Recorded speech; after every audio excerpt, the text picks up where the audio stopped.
Oh, the stronger. So we are live. We are live.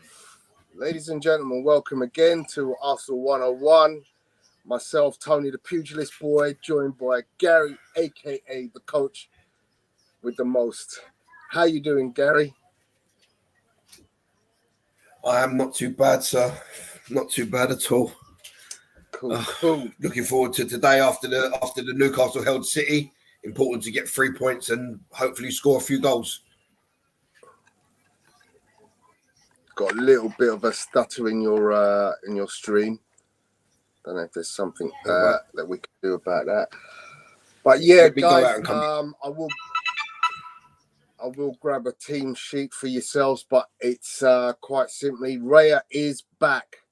The good news, David Raya is back, so he starts the back four. I mentioned this last week against City. This is, to me, the back four of the future. Julian Timber at the right side. William Saliba, Gabriel Magalhaes, and Riccardo Calafiori on the left back. I believe that will be the way that the back four will be structured for a long time to come, failing us being raided by Real Madrid and taking one or two of our pieces. No Ben White on the bench. He's picked up a knock. He is in the stand. I've seen him in the stand.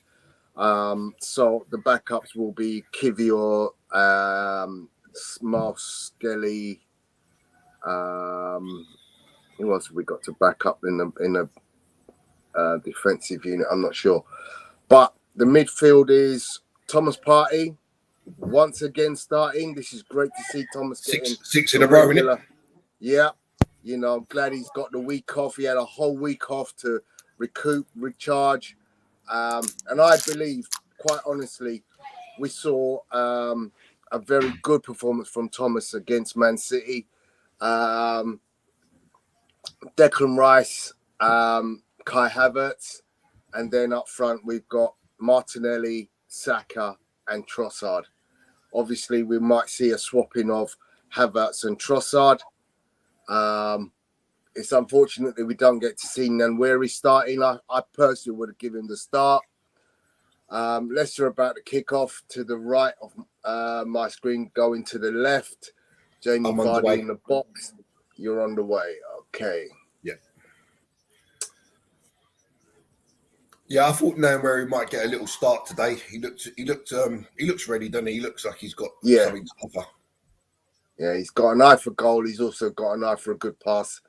The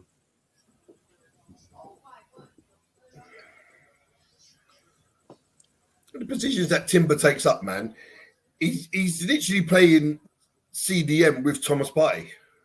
Yeah.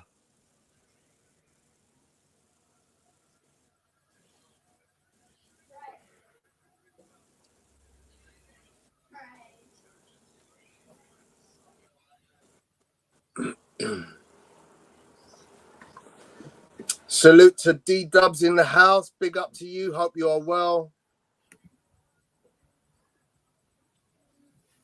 Welcome, D.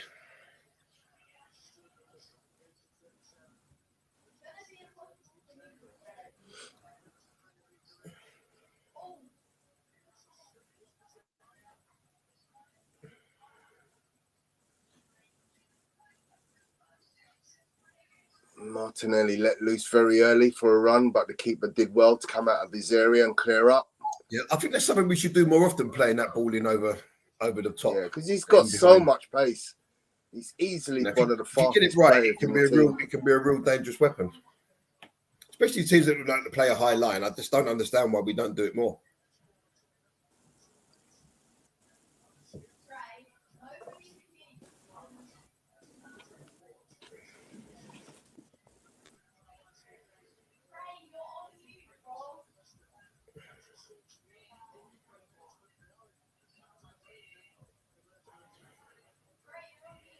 So Arsenal keeping the ball very well.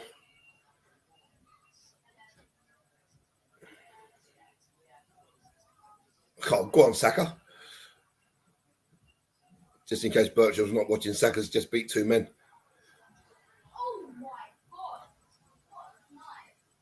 and then he goes to the byline, and I don't know if he's tripped, but he did because he just sort of hit the deck, and he's got to be stronger than that. That's never a foul in a million years. I don't think he has the strength slightest little push, but he's got to get that crossing regardless. That's all it takes is the little push. Yeah, but you're not. In all realistic, he's off balance. You look at the replay, Gal. He's off balance. But you're not going to get that. You're not going to get that given.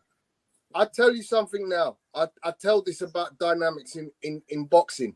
If your feet are in the wrong place, it doesn't take a huge shove to knock you down. Go on, Martinelli. And that's the situation. There, Martinelli. So Martinelli gets to the byline. He refuses to cross it with his left foot. And then he plays the ball into Rice. That's never going to be taken. Just fire it hard and low with your left foot. I think if he plays it in front of Rice, it works. But because he played it behind Rice, Rice was always struggling to get that ball under control. Yeah, it was a bad pass. He was never going to be able to take that. The first point is more important. He refuses to cross the ball with his left foot. Yeah, that's what I'm saying. He beats the guy. He gets to the byline, and then you've either got to cross it or you check back onto your right foot and cross it with that foot, or find a pass to a teammate, a proper pass that they can actually take.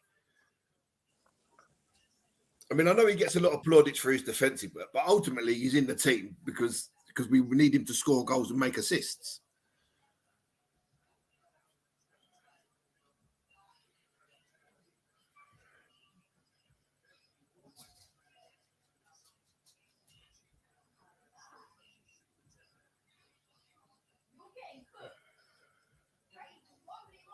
Good press by Calafiore.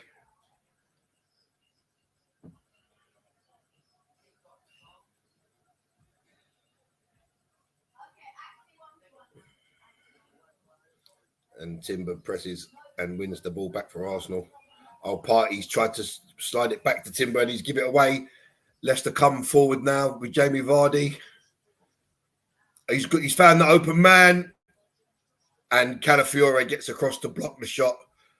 Oh my God, Trossard and Rice, or Trossard and Martinelli, what are you doing? So Calafiore blocks the shot, and Trossard controls the ball, leaves it to Martinelli, and Martinelli leaves it to Trossard, and Leicester win it back on the edge of the area.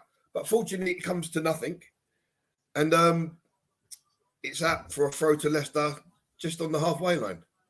But that could have been dangerous. Calafiore done so well to get across to block that shot.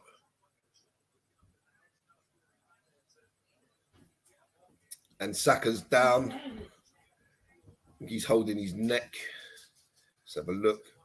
Oh, he run into a Leicester player. Again, there's nothing in that. You got to be stronger.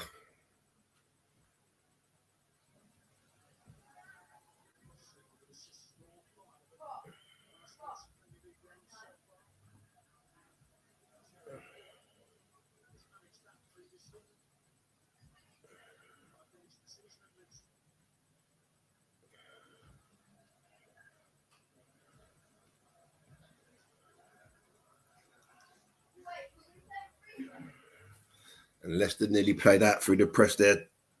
Thomas Partey gets a little deflection, just deflect it out of play for a throw to Leicester. But good press from Arsenal there. Odegaard in the stands, looking fit and healthy. And Declan Rice cuts out the pass. Needs help. Switch it. One more. That's it. Go on to Calafiore. Give him options.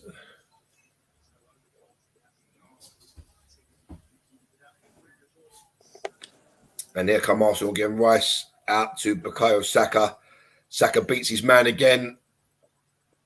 The half gets the cross in. It's edge of the box. You've got to hit that. You've got to hit that, Thomas Partey. Arsenal keep possession with Timber to Gabriel and Martin. It was a bad pass from Gabriel, but Martinelli, I think, still should have done a slight bit better, taking it under his control. Yep, I agree with that. I nipped away very quickly to get a little refreshment. And Calafiore wins it back again. That looks like a nasty tackle, you know. It's Oliver Skip on Trossard, on Martinelli, sorry. But that looks like he may have gone over the top of the ball. Let's have a look. Oh, he's gone over the ball and he catches Martinelli on his Achilles, full studs. Full studs. Ouch. That should be a red card. That is full studs on the back of the ankle and the Achilles. Surely VAR should look at this. Brighton have scored at Chelsea, 1-0 to Brighton. I mean, look at that. Look, Tone, look at that. That is dangerous tackle.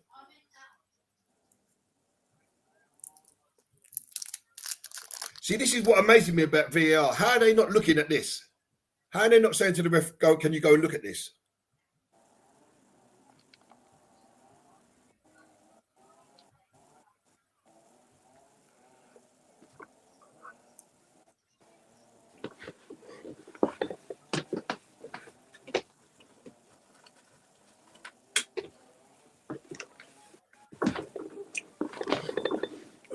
Game's resumed.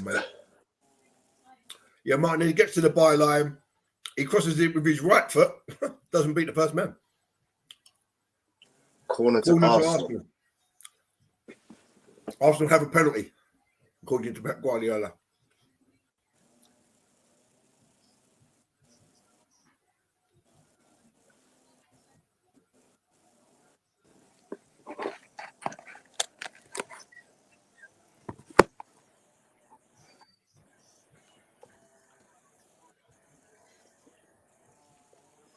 Skip didn't even get a yellow card for that challenge, you know. That's just wrong on all levels, isn't it?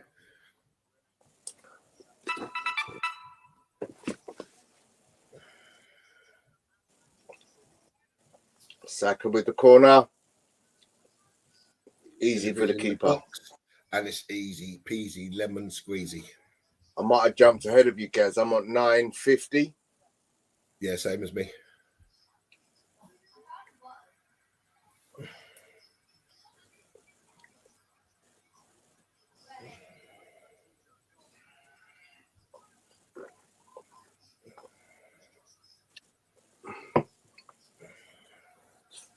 Nice sunny day in London after the couple of days of torrential rain. Yeah, this morning it was kind of cold, and then I went and done a bit of goalkeeper training with my son and one of the other kids, and all of a sudden, like, I thought, where's this sunshine coming from? Because they called all our games off on Friday afternoon.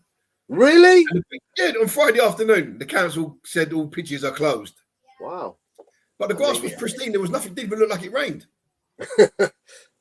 So I'm playing tomorrow regardless, anyway, I don't care.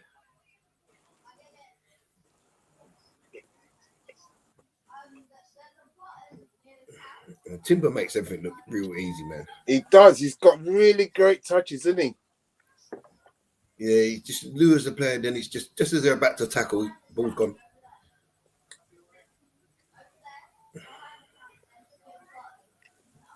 Arsenal on a heavy press at the moment. Literally, I think of all 10 players in the final third of Leicester.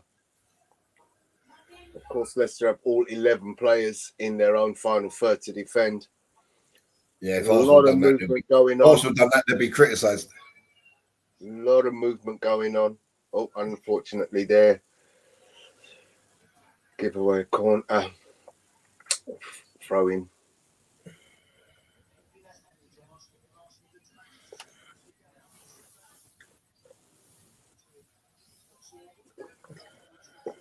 And Arsenal win the ball back. He's in the box.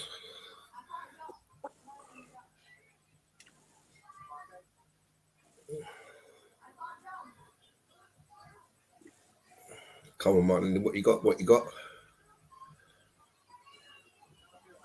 I'll tell you what, Timber and Calafiore are so advanced. Come on, let's go, let's go. Oh, shoot. Oh. But again, there's only one Arsenal player in the box. Trossard and 5 defenders.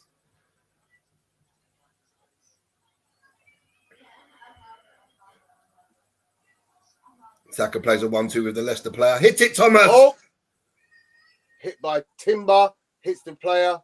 Hit Havertz, didn't it? He done well to get the cross in there. By Thomas Partey. Yeah, Havertz back to Partey. Arsenal looking good on the ball.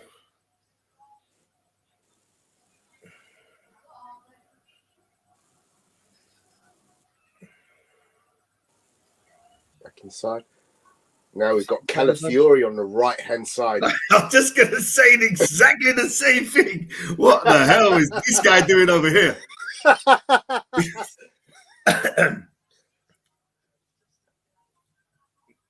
Play the ball, Martinelli. What's the point of that? Got inside.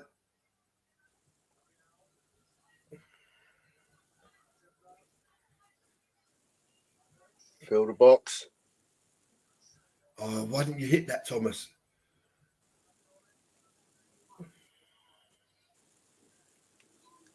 Arsenal literally have 10 players or 9 players on the edge of the Leicester area. Someone's got to have a shot, man.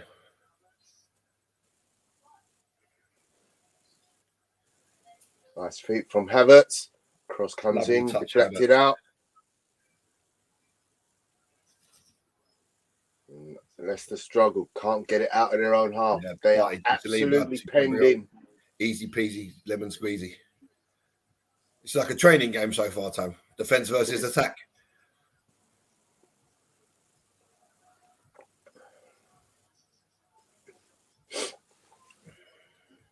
Martinelli crosses. Havertz, oh, can't get over it. Yeah, just a little bit too high.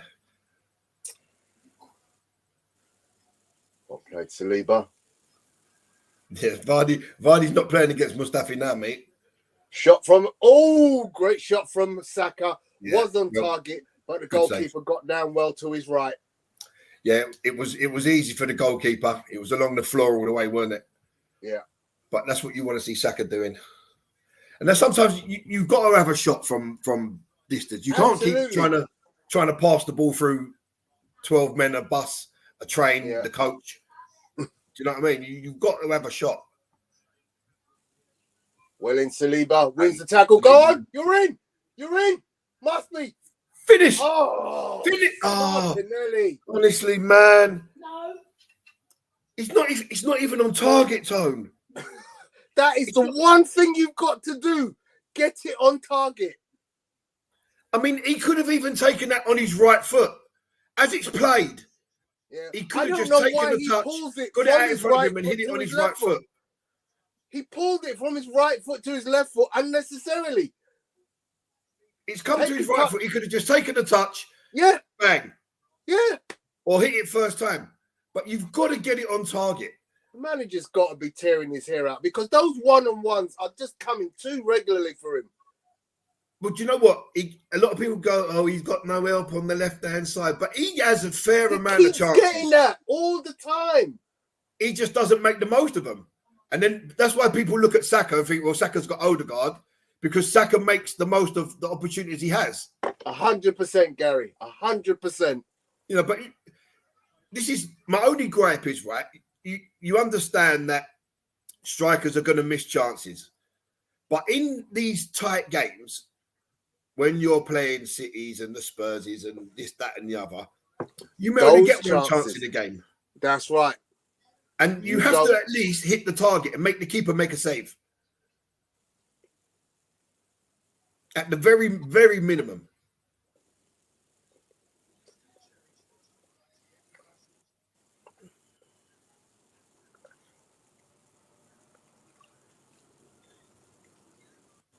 Great ball, Declan Rice out to Saka.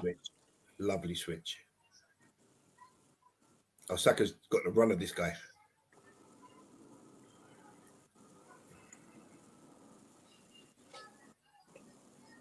Oh, the referee, he's kicked the ball away. He's taking it with him. He's not allowed to do that. Yellow card. It's a Leicester free kick. Can he get done for taking the ball away?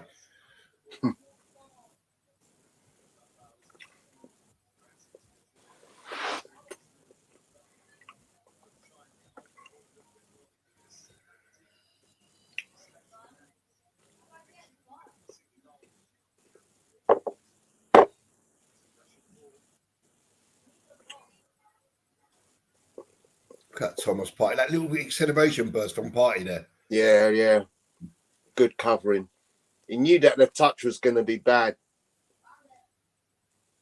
It's just that little bit of acceleration at the end to say that's my ball.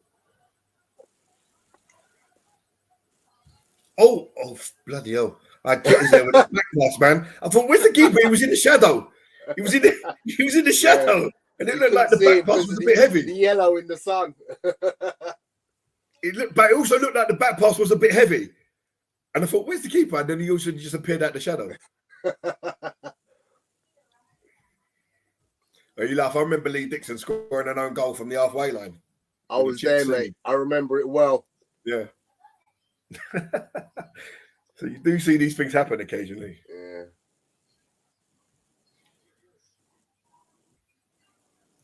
You know, I think we're getting to the point now where Sterling is going to come and take Martinelli's place. I think you're right.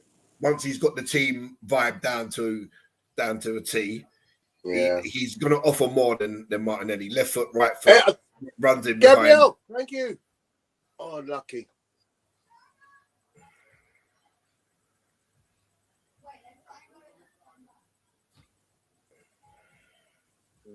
Thought Vardy was a bit unlucky there. Yeah, I thought that was a pull by Saliba. Cross by Timber, edge, goal! Yeah, Andrew Trossard. Martinelli. At last. And it's a scuffed effort zone. It's a scuffed effort. That gives him a bit of confidence. But listen, they all count, mate. It don't matter if it comes off your butt, your ear, if it's scuffed or breaks the neck. They all count. Yeah. Is that the assist by Julian Timber? I believe so. See, this is what makes me think that Martinelli is better suited as a centre forward than a wide man. Yeah, Timber does the 1-2 with Saka, goes down the wing, plays it into the penalty spot, and Martinelli cutting back, cuts that into the bottom left hand or right hand corner, depending which way you're looking at it. Keeper, no chance. But like I say, a scuffed effort, but they all count. They all count. But listen, you get it on target, you take your chances, don't you? Absolutely. You know, it's all right having all this play, but if you're not shooting, you ain't scoring. Nice. I like that overlap from Timber on the Saka moving. That was nice. And you know what it is? I think he's better on the ball than Ben White, isn't he? I believe so, Gal. That's why I'm so enthused about seeing this back four. What's happening? Someone get a yellow card or something? I haven't seen it, no. Don't think so, Gal. Oh, Jamie Vardy's got a yellow card. Oh. And Steve Cooper. Leicester think they should have had a free kick, apparently. I didn't see anything in that. Oh, what a tackle by Calafiori. What a tackle.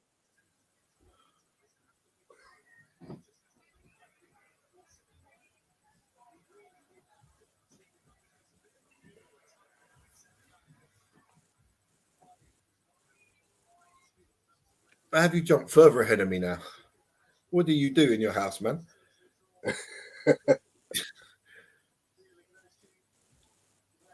You ain't got electric power by a bicycle, have you? So you're pedaling a bit faster to get. Declan Rice on the edge. Oh, corner to Arsenal. Yeah, I'm on 21.25. You've jumped about 10 seconds ahead of me. I'm about 10 seconds, yeah. I actually don't think I've jumped. I think you might have had a delay or something. Sometimes you might have buffered. Because mine's just been continuous. Oh, you know what I realised I had the other day? I've got NFL Pass on my stick. Oh, so nice. I can watch all the American football games. Yeah, I mean, to be honest, on your stick, you should be able to, if you're like me, you can get all the US channels. So I can pretty much pick any game from the US. Cornering from... Ooh. Dangerous corner again from Rice. Second cross. Yeah, I'm ahead of you now. I'm on 22.40. Yeah, you're 5 seconds ahead. I don't understand it. I'll leave it as it is. Move it. It's That's Arsenal it. playing. Arsenal just playing it at will, man. It's good. God, shoot Trossard. Oh, you've got to shoot Trossard. It opened up beautiful. You played with both feet, mate. He's got to have a shot there, Tony, isn't he? Yeah. I think sometimes the players just get carried away. But, I mean, like, you understand Leicester's game plan. They're not going to come and go toe-to-toe with Arsenal, right? You understand that. But Yeah. That's surely powerful. you can't just think we're going to sit back and hopefully hold out or try to nip one on the break. Do they not know about Saliba and Gabriel? That's why, you know what, Gary? You are thinking exactly what I'm thinking. Yeah, this is not Mustafi and that Greek chap, whatever his name was. Can't think of his name. Socrates. You know, this is proper defenders now, mate. This is the creme de la creme. You think Vardy's going to outrun Saliba? Saliba's in second gear and he will keep pace with Vardy. So free Players kick on to the move. Arsenal. Rice floats it in. It's a terrible free kick. Didn't even float it in. Yeah, much too low. And Timber tried a roundhouse volley from the edge of the area. No, that was Calafiori. What was it? My eyesight's terrible, man. No, it's not the worst. I've seen worse. Oh, Arsenal win it back in press. Go to Trossard. Hit it. Oh, Martinelli. They got the same colour boots, man. Yeah, it was This is where my Martinelli. kids normally sit here, Tony. Going, At least he got it on target, though. but that's what you want to see, mate. Yeah. You don't care if you're not expected to score from every shot, but you've got to work the keeper. You've got to get it on target. And if I'm not mistaken, he even took it with his left foot. Yep. There's nothing wrong with that.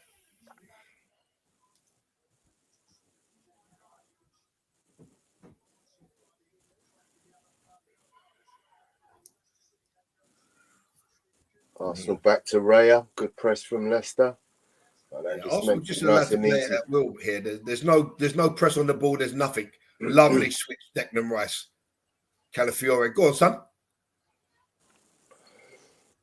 Oh, Martinelli. Corner Arsenal. I thought Martinelli could have put his body in the way there. He allows the defender just to come in and nick the ahead. ball. Yeah. But I think if he makes that little dart to the ball there, that could possibly be a foul and a penalty. I think you're stretching the imagination a little bit there, Gal. I like to see people go for the ball, Tone. Yeah, that definitely he could. If he makes the move to the ball, the defender's on the wrong side. Yeah, I agree on that. So Rice with the corner. This is like the land of the giants in there, man. What the hell?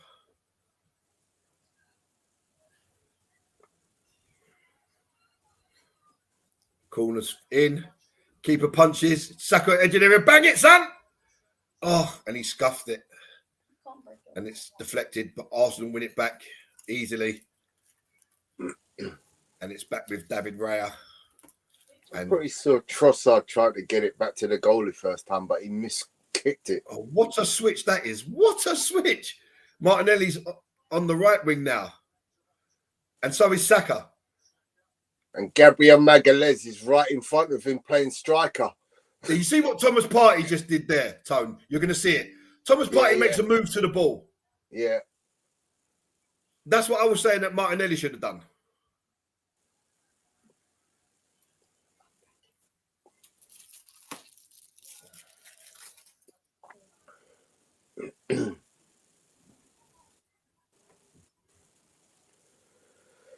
And back again with Timber.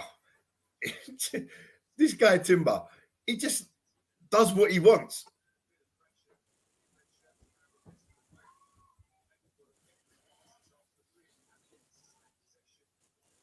Can you imagine if we would have had Timber last season, Tone? Yeah, just different. Good news is, ladies and gentlemen, that we've been informed that Mikel Moreno could be back and available within a week. Yeah, that would be a That'll be a touch, but he's also going to have to get up to match speed, isn't he?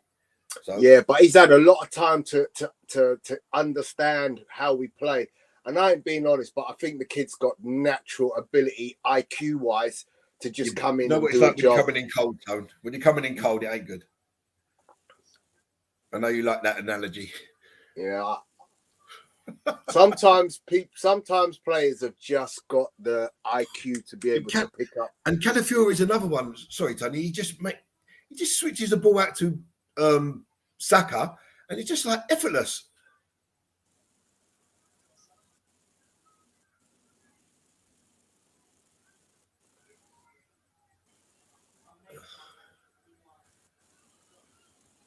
And Saliba just putting Vardy off the ball. Get out. Ain't no Mustafi at this door, son.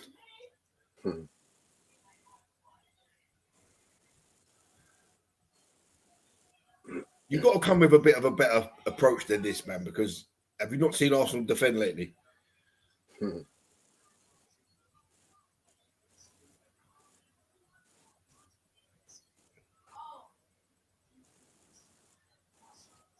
That's it. Someone get beyond him, man.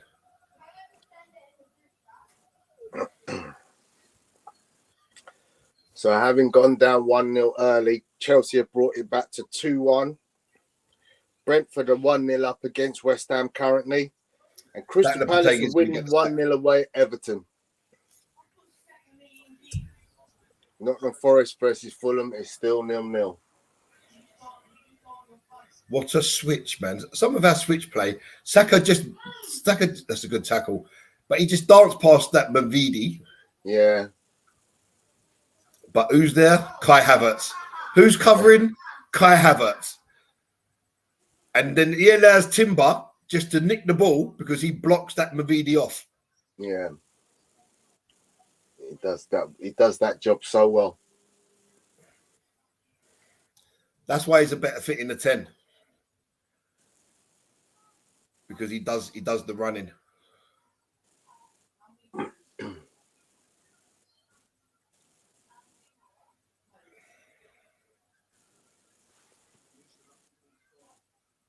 I mean, we haven't even really tried to really go forward in this half much. We played within ourselves, didn't we? For the first half hour. We just knocked the ball about sweet. And we haven't needed to do anything special. That's right. Look up, boys. Come on. Come on, Russ. We got...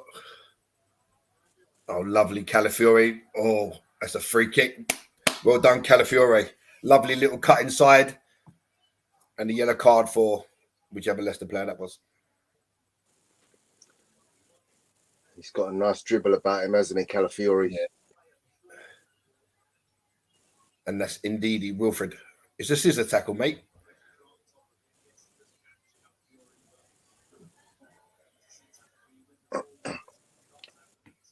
Cole Palmer's just scored a hat-trick.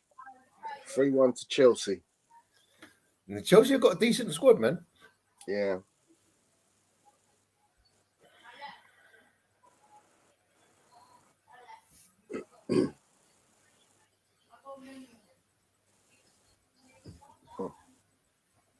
Interesting. I'm just looking at some of the stats from that game. Brighton have had 60% possession away at Chelsea, but Chelsea are 3-1 up now. That's the thing. Possession is it's a stat, but it doesn't count for anything. You can have all the possession in the world. If you don't do anything with it, what's the point? So if Arsenal can score 3 more goals, we'll go top of the table on goal difference. And that was another poor free kick from Declan Rice there. There was no Arsenal player in the vicinity of where the ball actually landed. But it's back with Saliba. Arsenal didn't even send Saliba forward.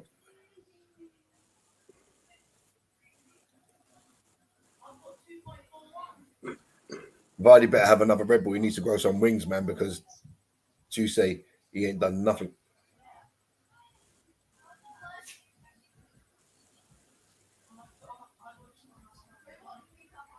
So the Arsenal back four currently is...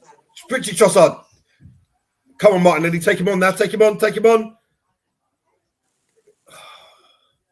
Why do you allow two defenders to come to you? Corner Arsenal. So the ball's played out to Martinelli, and he divers and he allows the time for the double up rather than just going inside or outside and getting a shot away. He allows them to double up on him.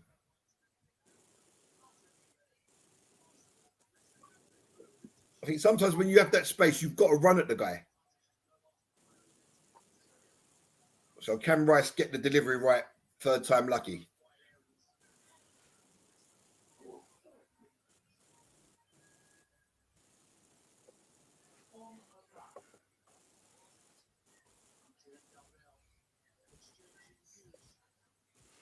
A shootout at Chelsea.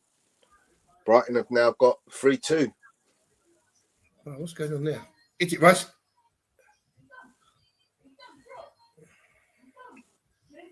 And the shot's blocked, and it's retrieved by Saka on the halfway line.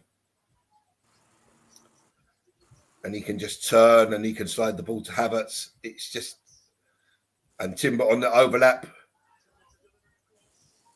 Oh, Trossard fell over. He fell as he was hitting it. Well, that could have been a nice goal. And Saka's tripped. And he's kicked the ball away. He just kicked the ball away. And Didi has kicked the ball away, Tone. He's kicked the ball out of play.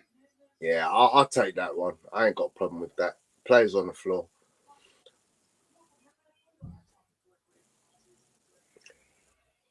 I'm not even going to bother. I'm not even going to be talking about that letter of the law rubbish anymore because I was at the game on Wednesday against Bolton. And the amount of infringements where you go, letter of the law, ref, and they just totally just ignore it. So I'm like, you know what?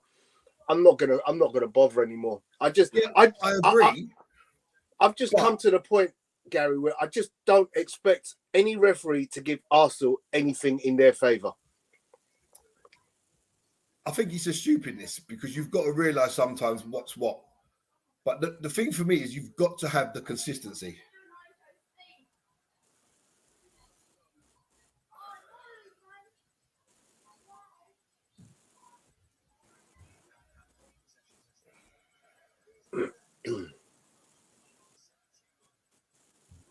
I mean, I don't know if you ever watch Mark Goldbridge.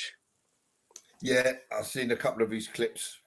He's done one this week. He's fuming at the inconsistencies in referee, especially. I mean, he goes in on Mike Oliver, and he's absolutely right. Over and over and over again, he pointed out literally every occasion Mike Oliver. Play it! Oh, Havertz. That was a simple ball, man. Oh. Why have you tried to play it inside? Play it outside where he's running.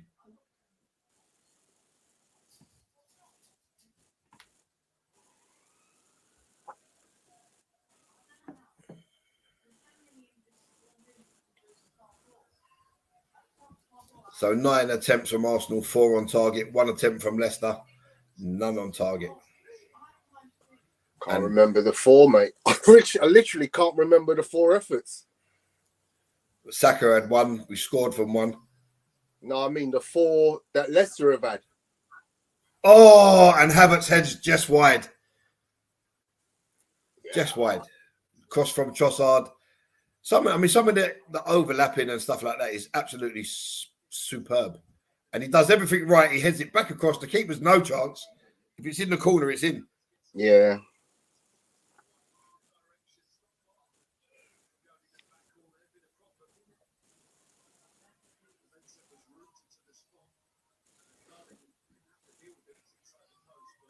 Arsenal currently up 75% possession.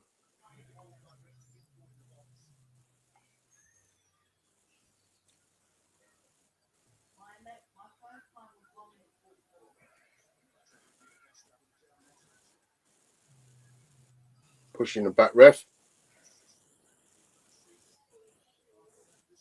No, it wasn't given, but Saka wins the throw.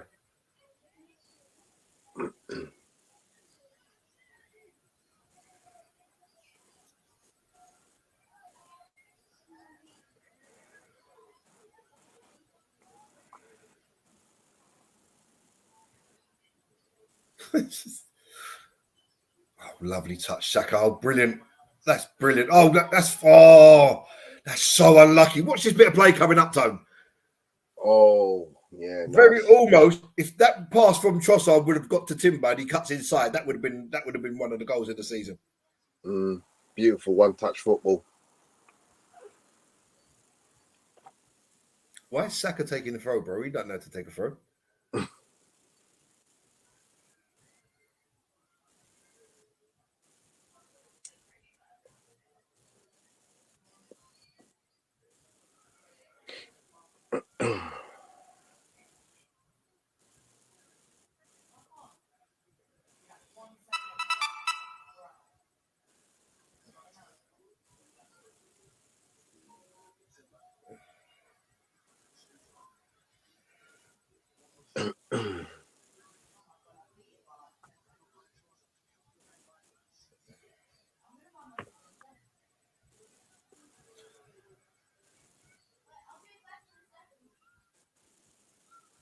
Come on, Saka. How's he still got the ball there?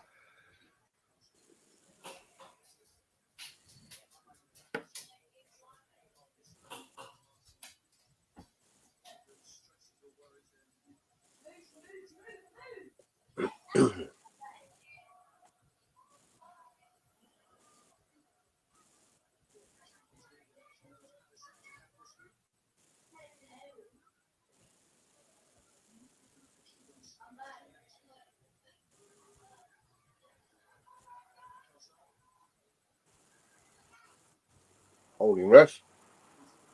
Don't be silly. Wearing a red shirt, Tone. Yeah.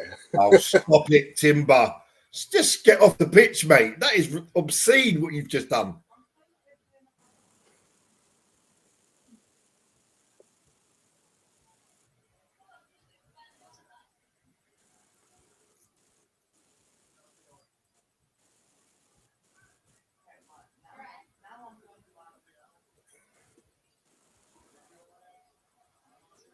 And Martinelli almost bustled his way through, but it's a corner to Arsenal.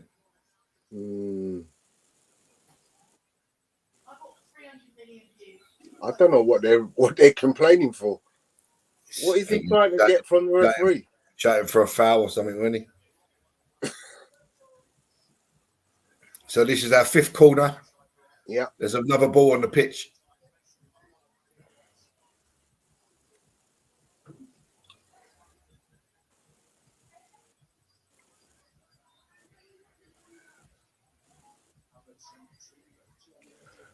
Here we go again. Rice corner.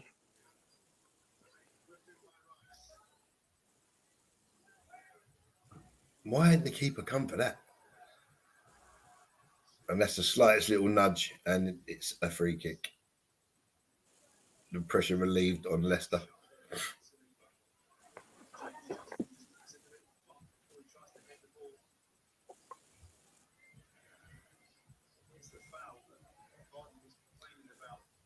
So what they're saying, before the goal, Saliba had a tiny little pullback at Vardy, and they said it should have been a free kick. So the shootout at the bridge continues. Cole Palmer now has 4 goals. The score is now 4-2 to Chelsea. Shootout at the bridge. I knew. Ain't nobody playing defence there. Well done, Rice. And well done, Partey. Lovely. Great tackle.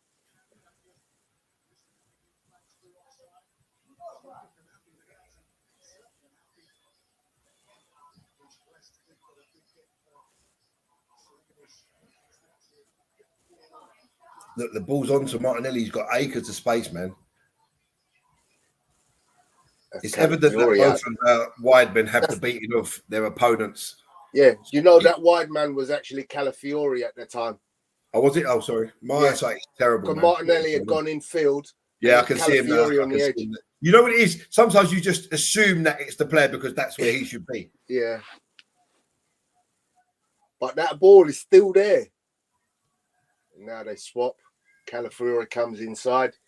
Trossard on the ball. Come on, Trossard. Just keep the play going, Trossard. Why? Oh, Timber bails him out. Trossard just a bit too clever there. He didn't need to be. Yeah. Just keep the ball moving. The runners were making the runs, and he just held on to the ball too long. You still got to say these tricks and all that, but get the game won, and then you can do whatever you want. I don't care. Yeah. But if you give the ball away there, we've seen it happen before where you give the ball away in a nonsense situation, all of a sudden it's 1-1. I mean, this is probably the easiest 40-odd minutes I've seen Arsenal play. Absolutely. All season. Rice out. Yeah, that's the first switch that hasn't come off, you know that. Yeah. Timber again doesn't allow the ball past him. He's out for a throw.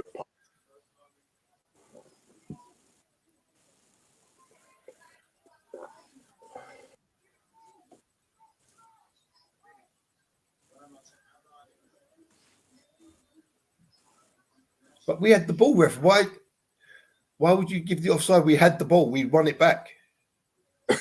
If that was a silly decision.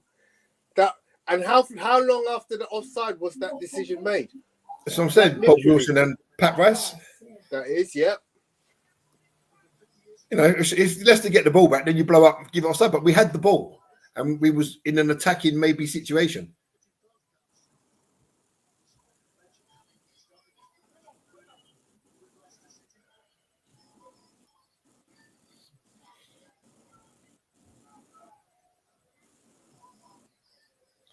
$321 passes to Leicester's 108, 93% accuracy. That's not too shabby, is it?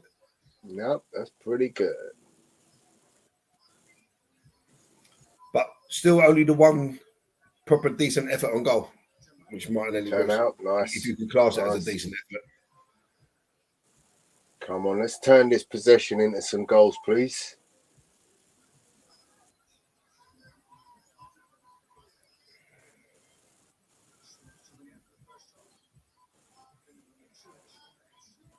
Two minutes added on, Tone.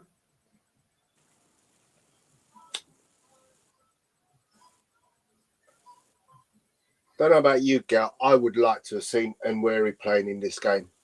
Yeah, I think so. You've got to sort of like just take that little chance, didn't you? Oh, penalty, ref! What? How's that not a foul? How's it not a foul? And Calafiori just hobbled up to his feet. How is that not a foul? Hey! 2-0. Leandro Trossard set up by Mr. Martinelli. Yep. Yeah, and a goal. Well, I thought that was a penalty on Calafiori. Yeah, nothing less than we deserved. So what can we say? Martinelli, a goal and an assist in the same game now. You know what we can say, how Tom? many weeks without? You know what we can say? It's about damn time. Damn time. Thank you.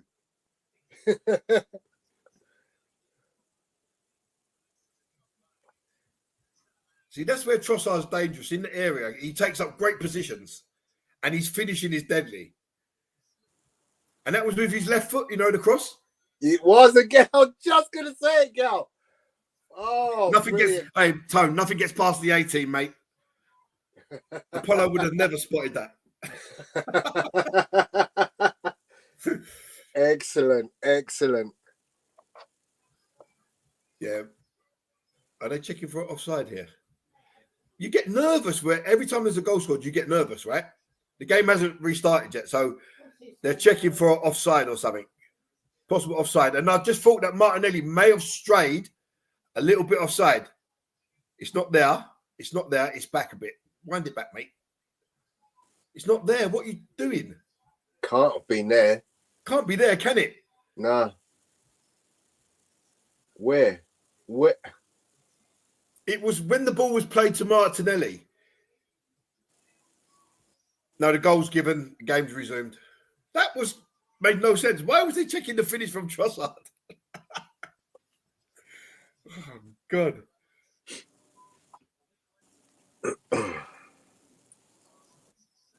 Arsenal come again.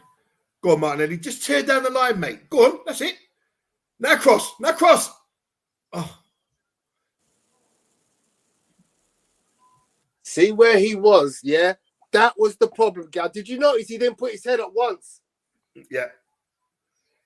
As he was tearing down, he could see defenders coming at him. He didn't once pick his head up to look, where is my option?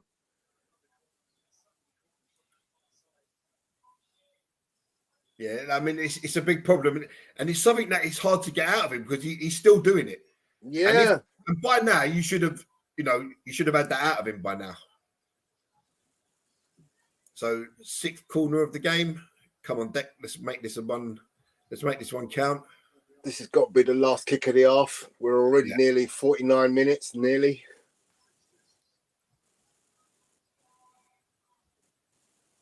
Corners in. Oh. And that is half time.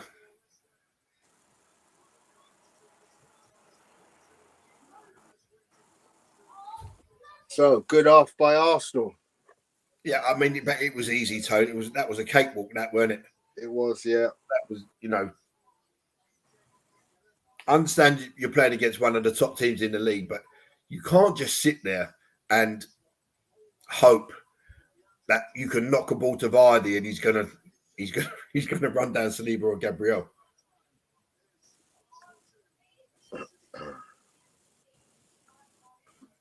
You got to come with a better game plan.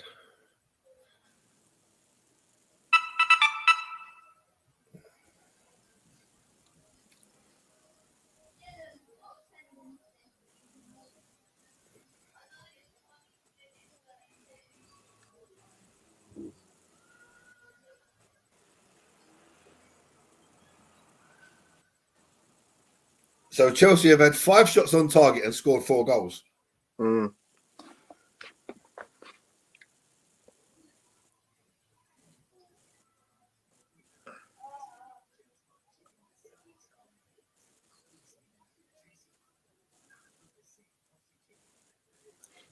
So at the moment, we are joint top of the league.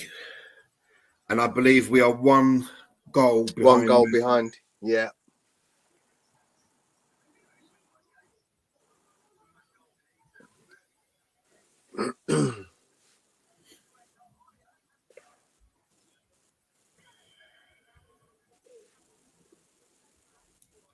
Yeah, see, look, D-Dubs agrees with me, Tone. It was a look for a penalty on Richarlison, Calafiori. Ricardo Calafiori. It's because he said Richie, and I've heard that Postecoglou calling him Richie.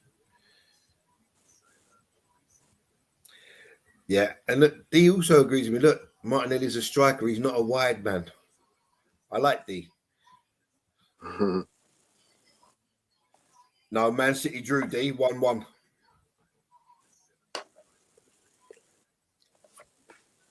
Yeah, I can see why Arteta plays him at that left wing spot because, as we mentioned earlier, his ability to run up and down and cover at the left is superb.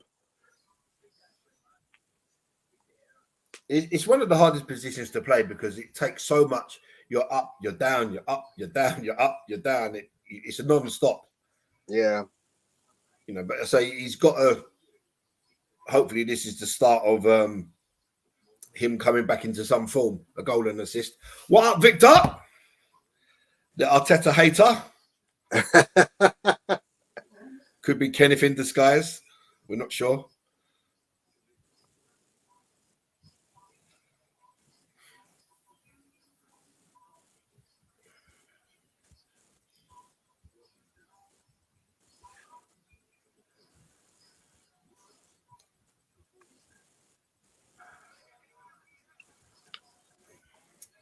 Yeah, big up to Victor in the house. Come on, you Gunners. So here's our stats for the half, boys and girls.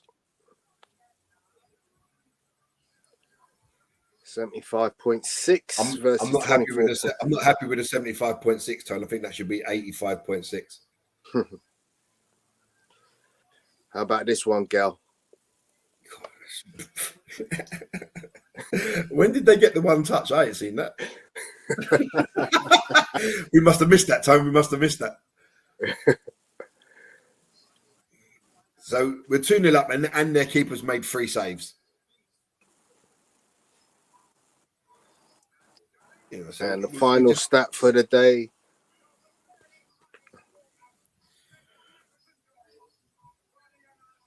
Five block shots, so they're throwing their body in front of the ball, that's for sure. Yeah, but you're going to get that with these type of teams. Absolutely. But the main thing is, I think we got that cushion of that second goal. Yeah. And Leicester can't afford to come out in the second half, and unless this is just a damage limitation job, they can't afford to come out in the second half and do the same again. They're not going to come and have a go, but they've got to do something a little bit better. Because we defended against Man City and we got slaughtered for it. That's the double standards, Gal. That is the double standards. Literally, any team that puts 11 behind the ball, good defending. Arsenal do it with 10 men. Oh, hang on a second. But there was a post on Facebook earlier of Man City defending with all 11 men in their box against Newcastle. So it's fine for other teams to do it, but just not Arsenal. Yeah. Why do people hate us so much? What did we do? What did we ever do to everybody?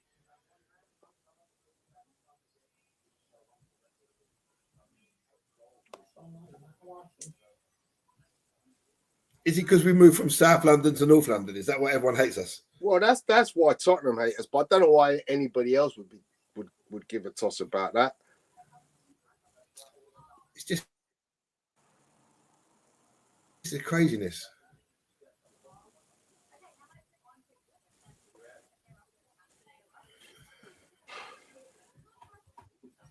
Yeah, agreed, D. See, I like D. Me and D are agreeing on a lot today. So, I don't mean to be overly critical of Leicester and ignore them completely. There is still 45 minutes of play to go. But should we get through this unscathed, hopefully we'd like to see some players rested because we do have an important fixture on Tuesday night at home to Paris Saint-Germain. Any thoughts on that game, Gary? I haven't really seen much of Paris Saint-Germain this season. I mean, but when I've seen them, I wouldn't say they're an elite team. They're an elite team in the French league, but that's not hard. But they have got the very dangerous Bradley Barcola, who, if I had it my way, I would slap a transfer bidding for this young man and I would bring him to the Emirates over everybody else. Wow. I think he's mustard, absolute mustard. Yeah, I got to see him in the summer in the world at the Olympics, and was it him that I saw? No, I saw Dedrick, didn't I? I saw Dedrick Dewey, who I thought was. Well, kind of was he? I believe he was in the Olympic team. Yeah. He was. Yeah, I did see him play. Yeah. I think he just goes past people. He's got pace. He's got trickery. Yeah, he does. You're right. So I mean, you got to win your home games, didn't you? You've got to win your home games. So if we turn up and we play decent football, we've got a chance. But you've got to go out there and try to win your home games. It's not like we went to Atalanta, we was kind of terrible, but they're a decent team. We didn't have a really good night, but we've got to come out guns blazing. Yeah, we've got a solid defensive foundation, so we can afford to leave ourselves somewhat open, or we can afford to be cavalier. There's a good word for your tone, cavalier. We can afford to be cavalier. And because we've got the defensive stability of Saliba and Gabriel. So it's going to be a tough game. But, listen, at some point in this kind of competition, you've got to play these sides and you've got to beat them. So it doesn't really matter.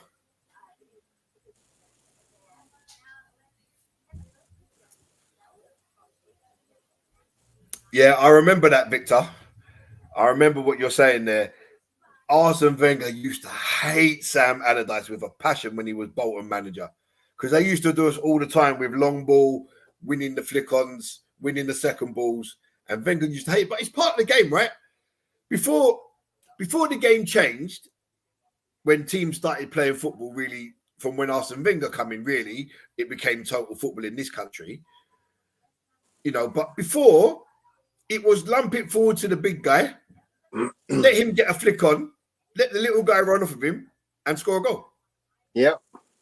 I mean, look at Arsenal. We had Big Niall Quinn, Alan Smith, John Hartson. You know, so that's how football was. But I believe that you need certain parts of everything to win a game. You can't just play nicey nice and ticky taka. You got to have the dirt. You got to go long sometimes. You got to switch it up.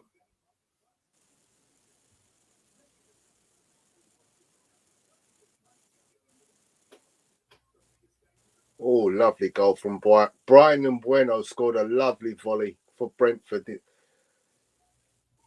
who are leading 1-0 at home. He's now, yeah.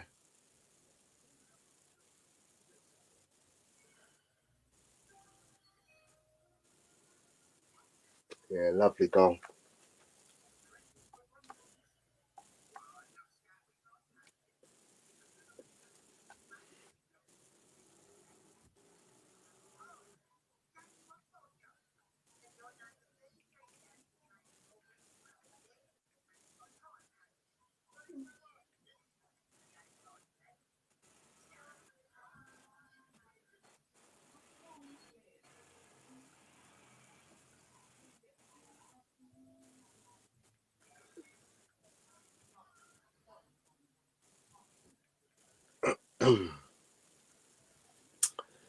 Simon actually watched the match and he was gutted about Trossard. Simon Nasri's put on a fair bit of weight, isn't he, if I remember rightly. Did he get abused last time he was seen at the Emirates?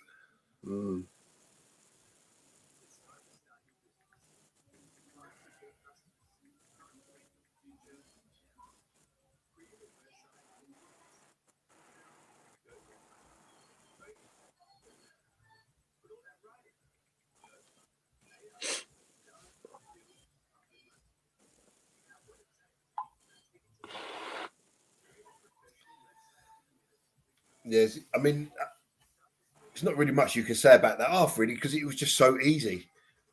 You know, they passed the ball at will. Saka's beat his man. Martinelli's beat his man. Martinelli scored and assisted. When was the last time he scored and assisted? There's the stat for you to find, Mr. Cox. Oh, wow. When was the last time Martinelli scored and assisted in a game? Because we know he's gone 18 games without an assist or a goal. Yeah.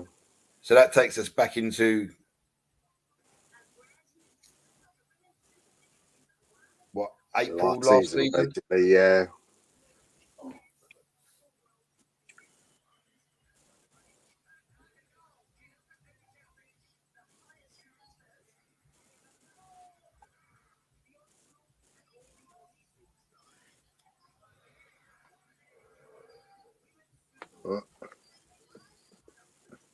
Jadon Sancho getting a fair shout at the moment at Chelsea. He's now provided 3 assists this season, which is more than Bruno Fernandes, Alejandro Garnacho, Marcus Rashford, Mason Mount, Christian Eriksen, Joshua Zirkzee, and Kobe Mainoo combined.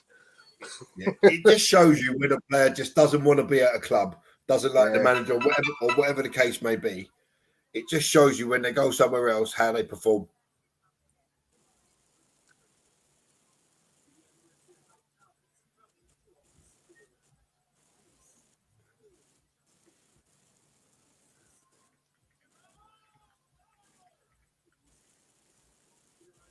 Cole Palmer is the first player in the competition's history to score 4 goals in the first half of a Premier League game.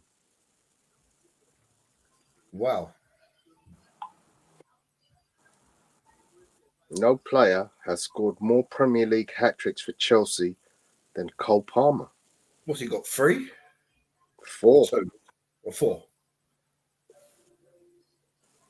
Oh no, 3. He's on 3. Level with Didier Drogba, Frank Lampard, and Jimmy Floyd Hasselbank. Good company to keep. Yeah, he's only made 39 league appearances for the club. So Arsenal are back out. There are no substitutions. Martinelli and Partey having a giggle in the middle of the field. I think he does it at 60.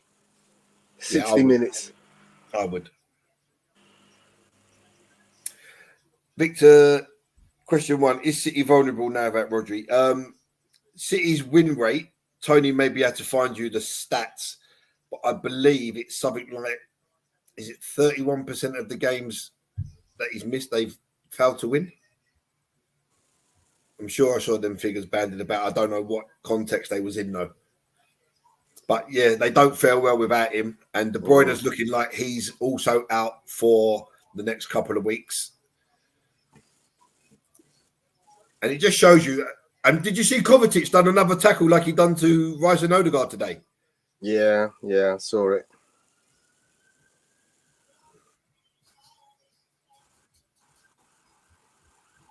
Yes, it just shows you when City are without Rodri, he's their main man.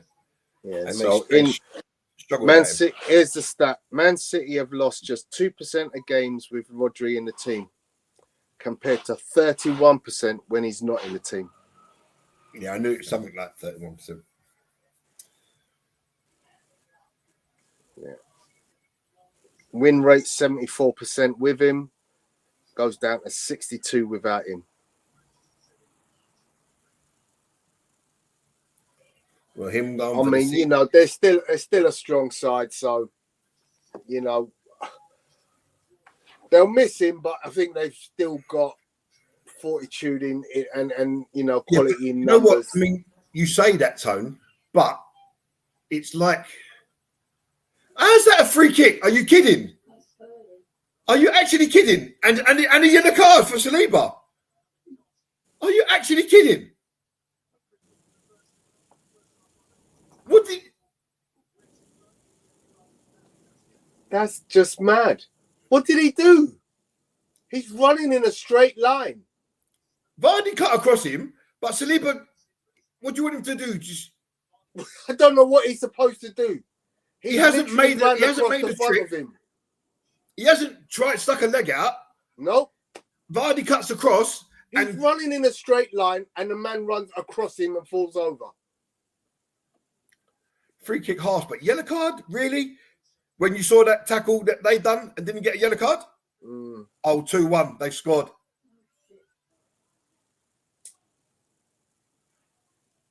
Indeedy.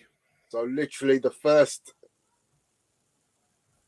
penetration from the box. It must have taken a deflection because Raya went one way and it looked like he was wrong-footed. Yeah, it kind of took a double touch. Yeah, Kai Havertz is too deep anyway for a start. And he turns his back. He turns his back. Why do you turn your back? If he doesn't turn his back, that just hits him and drops nowhere. Is that an own goal? Yeah, off Kai Havertz. Raya saves that easily. But Kai Havertz has twisted in midair, and the twist in midair has taken the deflection has taken it into the net. Yeah, he doesn't know about it. He can't. It's a freak goal because he doesn't know anything about it. He doesn't need to turn his back. That's the thing about that. If he just stays square on, it might hit him in the face, but he doesn't need to turn his back. So all that hard work in the first half is undone within inside 2 minutes. 2 minutes.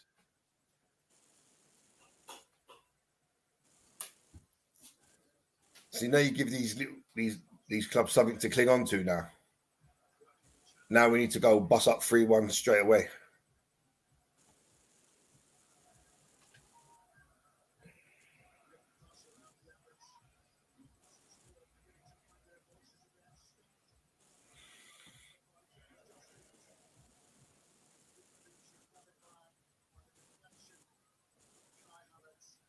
Switch it back. Lovely. Go on, Martinelli. Well played, Calafiore. Now use it, Martinelli. Use it now. Oh, just gives it away. No white ref. Come on, please. That is never a free kick in a million years. And a yellow card. Oh, Jesus Christ. Yellow card for Calafiore. What did he do? Shoulder to shoulder, all the way. What did he do? It's just shoulder to shoulder. Is it his fault? He's stronger. The guy's holding his leg. It's crazy. He's literally just been shoulder to shoulder and been stronger.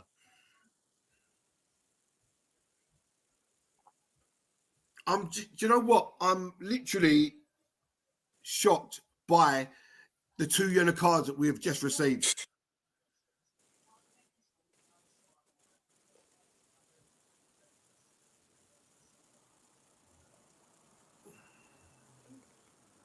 But they make a tackle, studs up on someone's a kick. He's kicked the ball away again. Look, that's twice he's kicked the ball away.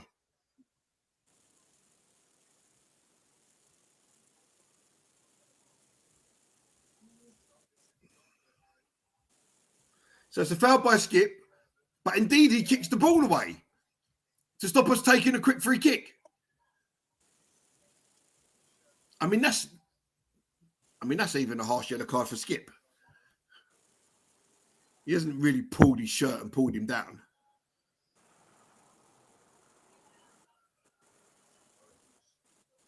Yeah, it's harsh.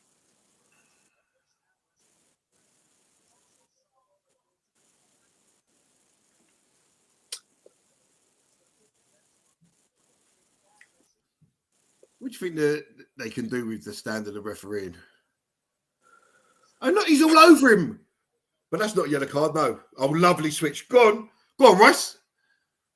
Lovely switch from, I believe it was Trossard. Yeah, it was Trossard.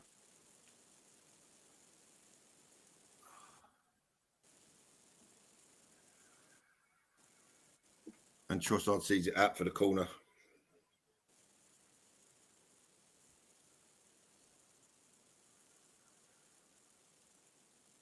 I can't see nothing got that far off the pitch. It's just way too sunny. Right, sunshine.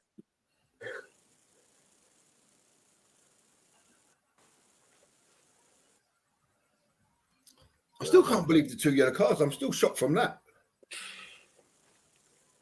Standards, it's like refs can't wait to book Arsenal players. Yeah.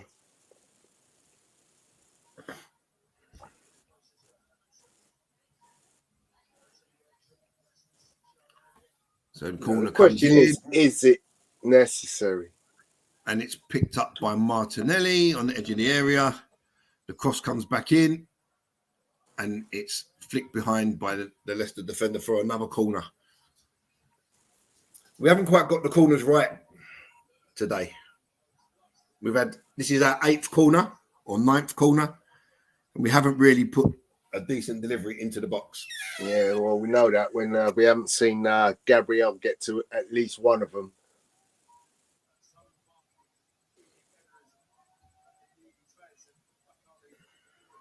In fact, neither Gabriel or Saliba.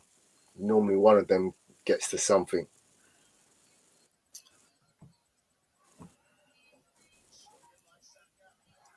Oh, what a save! Oh, and Calafiore. Oh! And it's over the bar from... Was that Saliba? But as you said it, it was over the bar from Timber, yeah. As you said it, Gabriel nearly scored. Yeah. Over the bar. Yeah.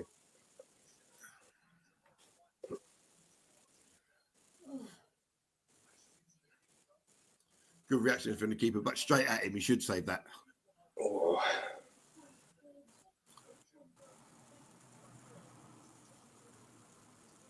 And then he dropped the header from Calafiore, which was he should have held.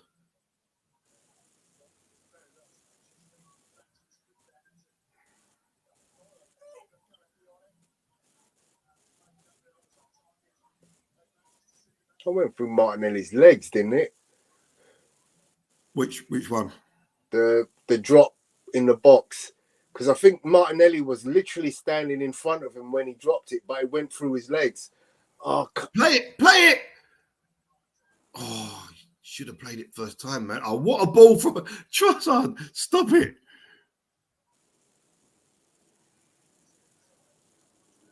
Oh, the keeper just gets an hand. That was a tap-in for Martinelli, a tap-in. The keeper just got a strong hand to stop it going behind him. Oh, and Vardy has pushed Saliba in the back. But, of course, that's quite okay.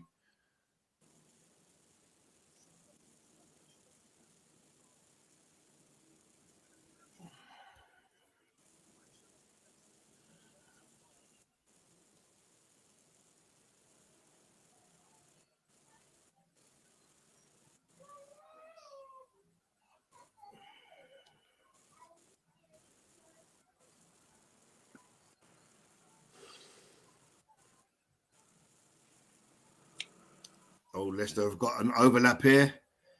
And they're in behind. Penalty, I bet.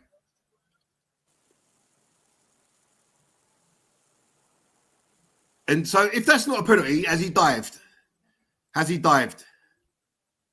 No, he gets the ball. What's he throwing himself to the ground for? it wasn't even a touch. Didn't even touch him. That's what I'm saying. That's a dive. Trying to con the ref, and he's on the yellow card. Oh. And Havertz shoots over the bar. Timber is having a major effect on this game with his forward play.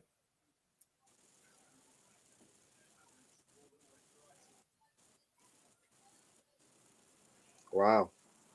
Dramatic change at the at Goodison Park. Everton have gone 2-1 up after being 1-0 down.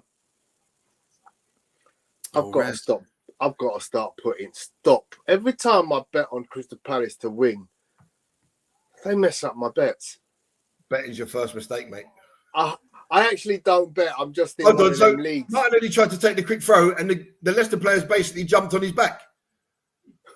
But that's okay. That's fine. We'll allow that.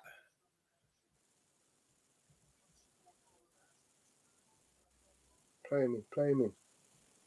Oh, lovely. Go on, Timber. If we score from this. Oh, Saka, you've got to cross that. Come on, mate. You've got to cross that ball.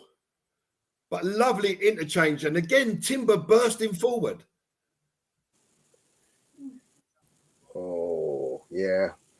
Nice football there from Arsenal. I mean, he's just got Trossard. Trossard. Yeah. I was just going to say Trossard, I think, was in a... Frank McClintock, he looks old now, doesn't he? Frank McClintock, look at him.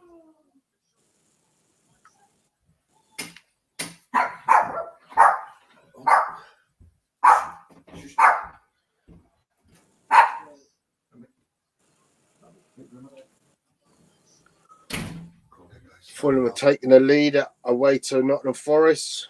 Raul Jimenez with the goal. You're in.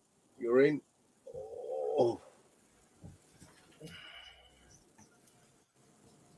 Saka's control of the ball is immaculate.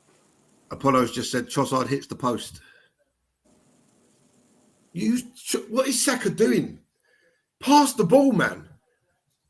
Don't tell me that Martinelli's become you and you become Martinelli.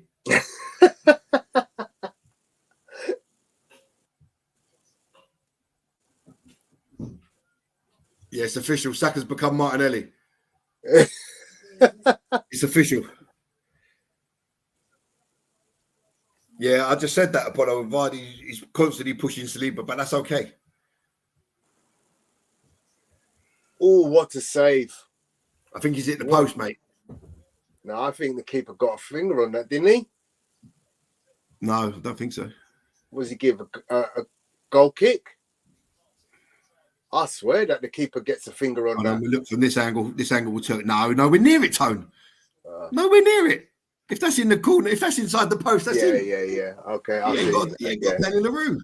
My son would have done better than that. Oh, yeah, but that's a little push from Martinelli, and that's a free kick straight away.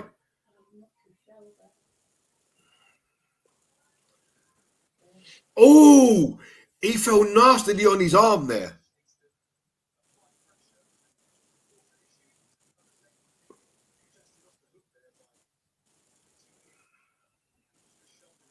Oh, yeah. Awkward angle.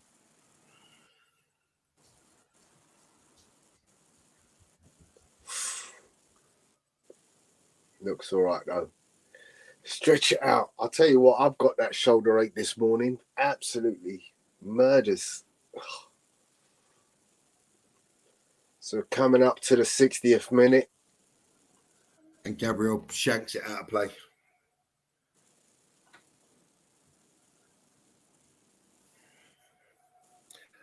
Victor, I don't think we need a 9.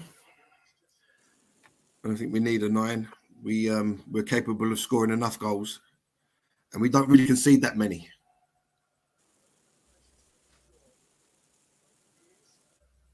Oh, but I wouldn't say no. Yeah, no, obviously I wouldn't say no, but I wouldn't say it's a necessity like everyone thought it was. Because everyone's looking at Haaland and the goals he scores and thinks that we need to have a guy like that to compete, but we don't. You know, if the City lose Haaland this season, they're proper up the creek because they haven't got Alvarez no more. He was a big player for them, Alvarez.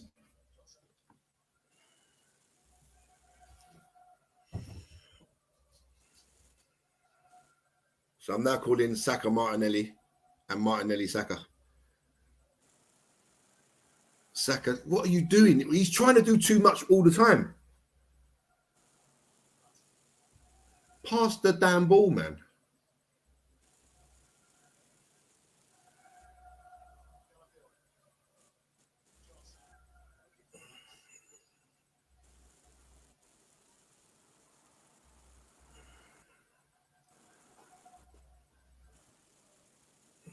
Lovely party, lovely Thomas party. Oh, Saka, he's just passed it straight to a Leicester player.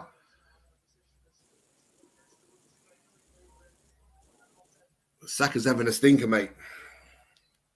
Maybe it's him that has to come off first then. That was a terrible pass. I don't care who comes off. You know, you should be. Oh, here come Leicester again. Oh, and it's way wide of the post. But that all comes from Saka giving the ball away.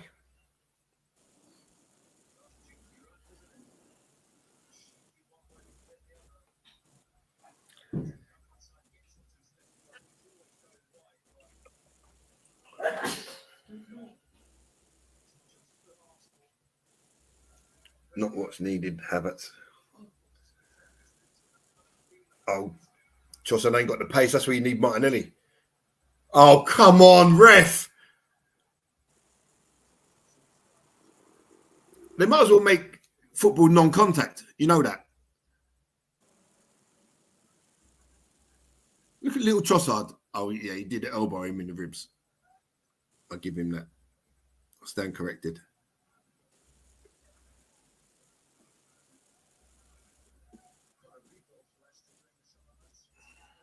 Oh, that was too easy to break the press there. And Leicester in our half, 2 passes on the edge of our box. What are we doing here? What are we actually doing here? Oh, and Raya saves. First save of the game.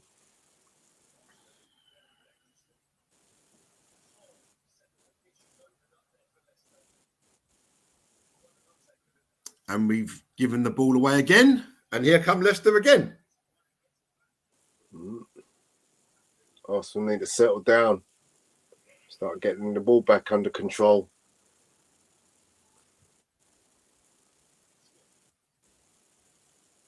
Leicester 2-2. Leicester have equalised. Yeah. So, and it's the cross. And it's a thunderbolt finish. But I'm not being funny. I mean, that ball travels all the way to the right back on the other side of the box. And he strikes it on the volley without any single player in front of him. And it's 2-2. You know, listen, we're 2-0 up there. and we've come out and we've played like mugs. We played like mugs in the second half. We've played like absolute mugs. You don't deserve to win league titles and compete at the top of the league if you do things like this. Mm. You know, how's it travelled all that way? Calafiore, why are you tucked in? And if you're tucked in, why isn't Trossard covering you? You can't be so tucked in, Calafiore. You've got to know that that man's there.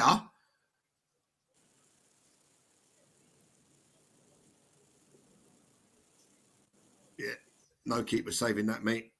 But that should never have got there. This is, you know, when I say sometimes you just need to be a left back. Yeah, he took a gamble, not thinking it was going to be that long a pass, and it. Yeah, but I mean, it's a worldie because nobody time. There's nobody there for him to mark. So Gabriel's right in front of him. Yeah, Gabriel is right in front. He doesn't need to be so close.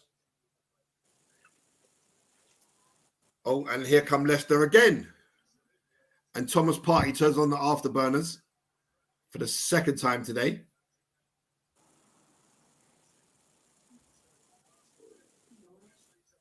Honestly, man, this is getting embarrassing.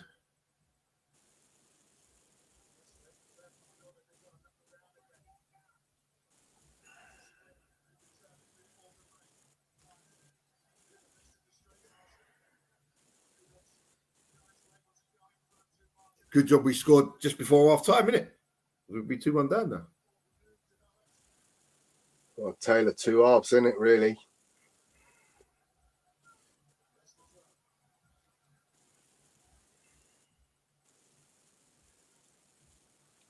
Although Trossard has scored a goal, I'd take him off. I think we've got to see Jesus and Sterling.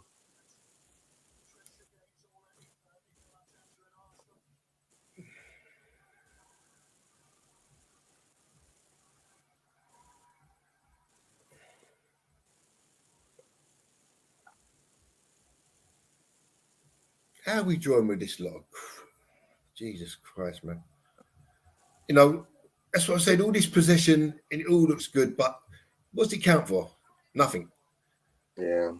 You know, when you've got domination, City go and score goals with domination. Yeah.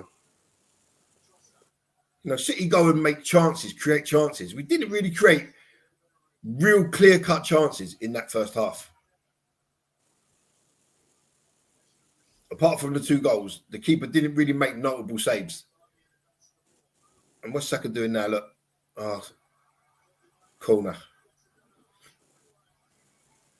Are we just trying to win corners now? Is that our game now? Well, we're very dangerous at them.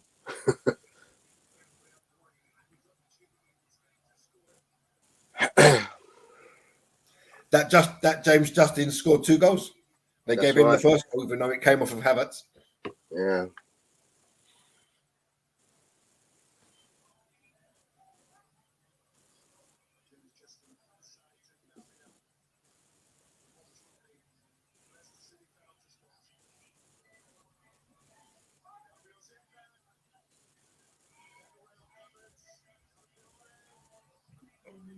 And Trossard's shot deflected over the bar.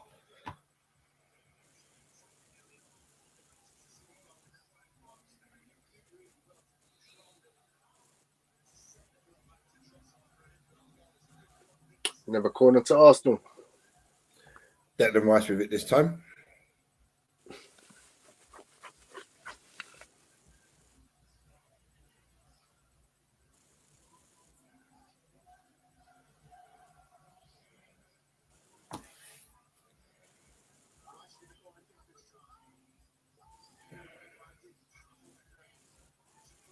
And Saka all the way back to David Raya. And he knocks it long.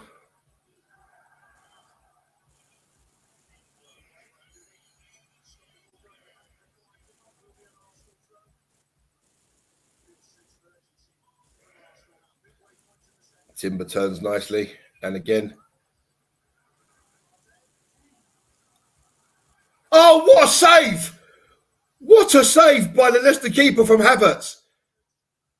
How did he not score? Point blank range with a half volley, straight at the keeper.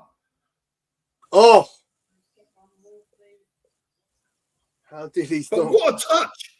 What a touch to set himself up. But he's got to score there. Yeah.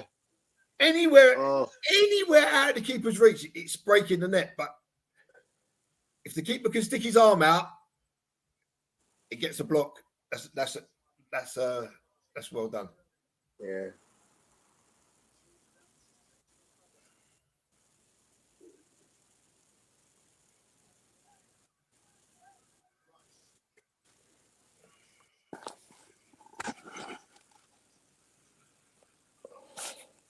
Oh my God. We just saw a free kick given for that, and Trossard get a yellow card.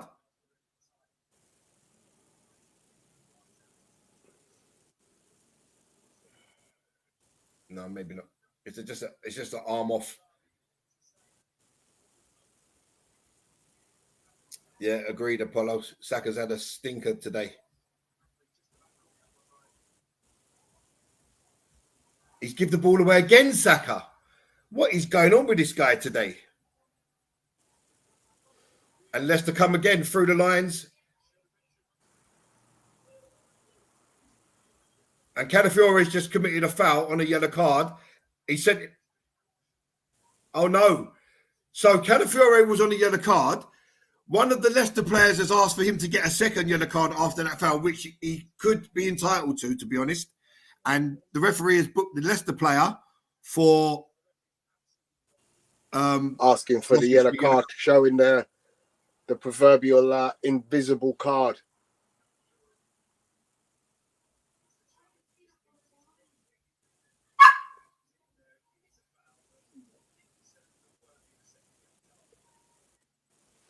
I think he pulled his leg away.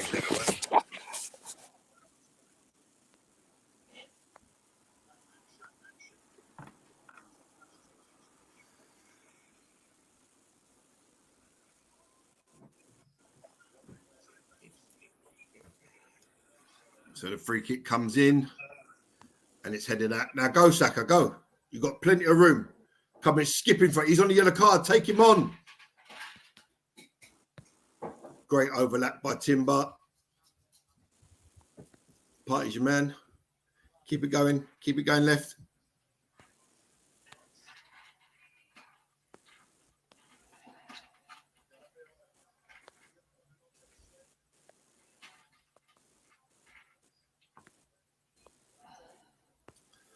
Come on, Arsenal, man. We slowed it down when we didn't need to slow it down.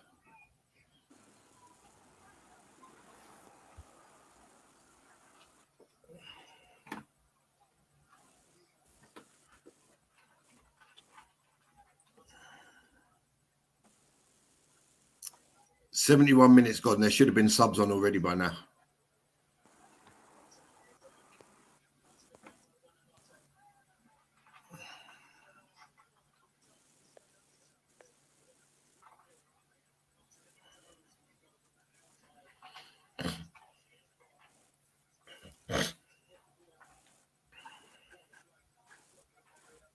"11 corners to none."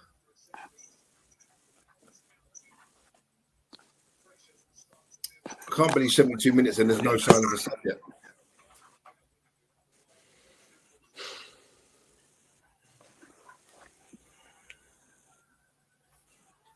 Especially when you have like some real goal threats. Right now, I'd be tempted to just throw like another attacker in.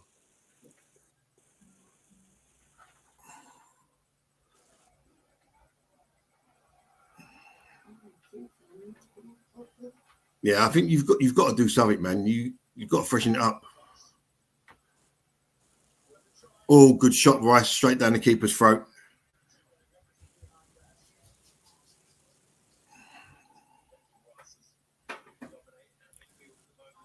Sterling for Saka. Yeah.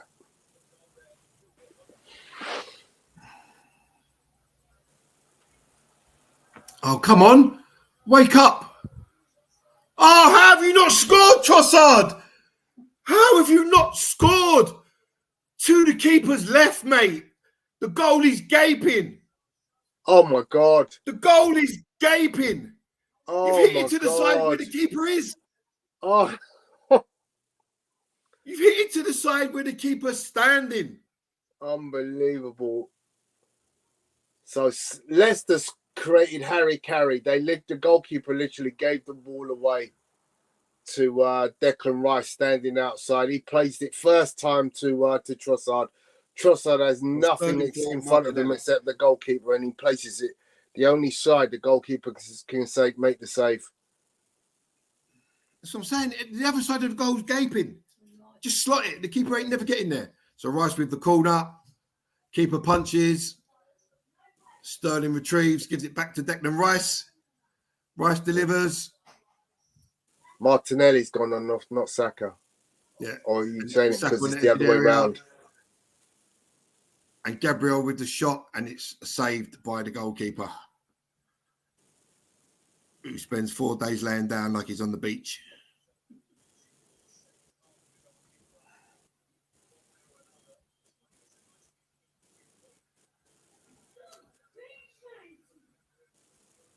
Oh, and the keeper, Trossard, was so close to nicking that. They're playing dangerous. They're playing very dangerously. He literally just saw that. I thought, what is he doing? And he just let Trossard keep running and running towards him, right?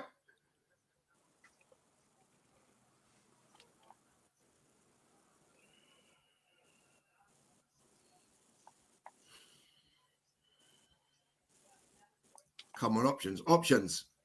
Throw the damn ball, man.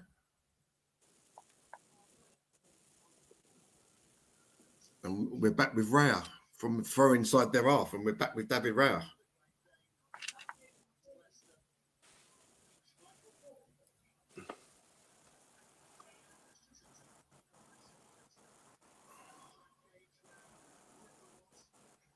No fouls. That's it.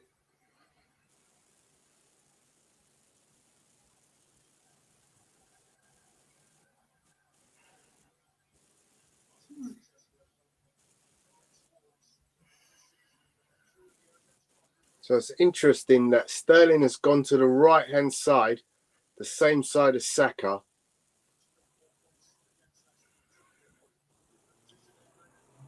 Well, there he's worked himself back to the left. Great sliding there, Kai Havertz. That's what I want to see. Strikers challenging the goalkeeper with big studs up.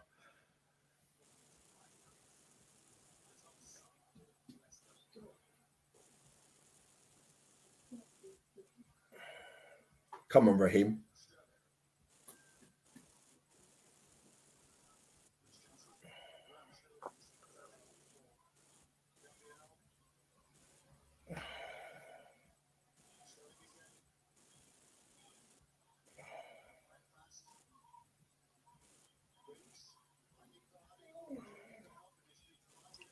Mr. Calafiori's. What are you doing, Thomas Partey or Timber? No, that was Saka, wasn't it? That just give the ball away. Trying to play some dummy little pass. Oh. And it's flashed across the goal. And it's a goal kick. But that was 3 against 3 there for a little while. Oh, I thought that was going to nestle inside the far post from Ndidi.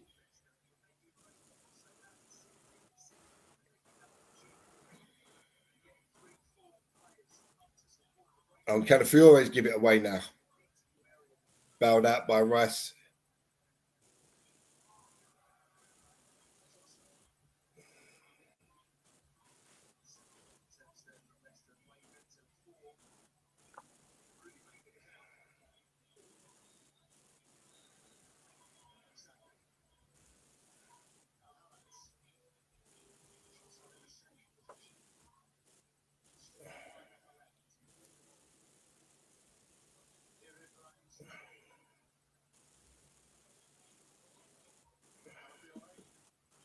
Give it to Partey.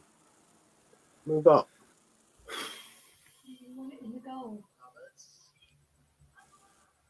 Corner.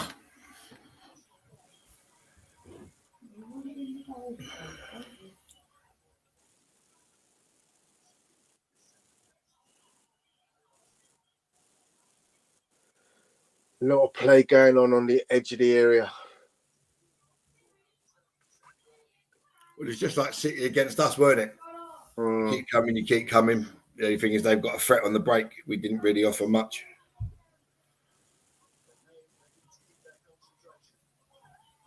Terrible corner. Saka, get this guy stinking out the place, man.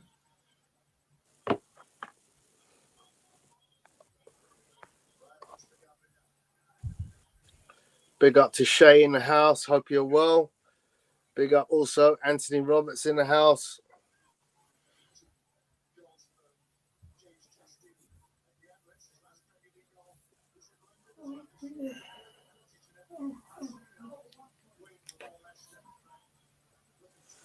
Who's that's gone down? Gabriel. Gabriel is all right.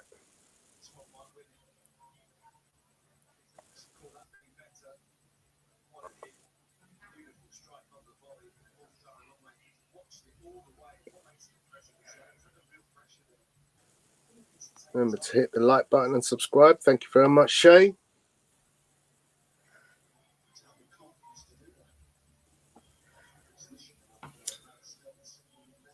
So the Leicester goalkeeper's receiving treatment for his wrist. This is a big 15 minutes here, Tony, coming up. Yeah, for sure. For sure. 2-0 up and absolutely cruising. A nonsense free kick.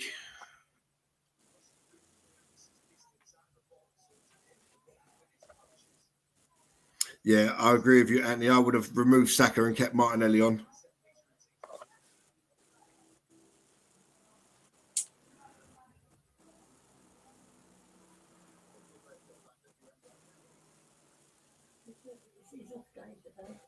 Is it time for Jesus?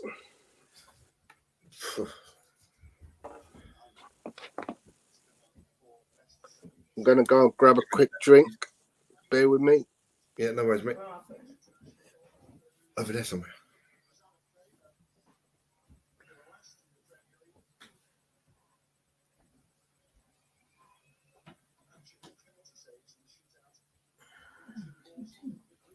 Shocking.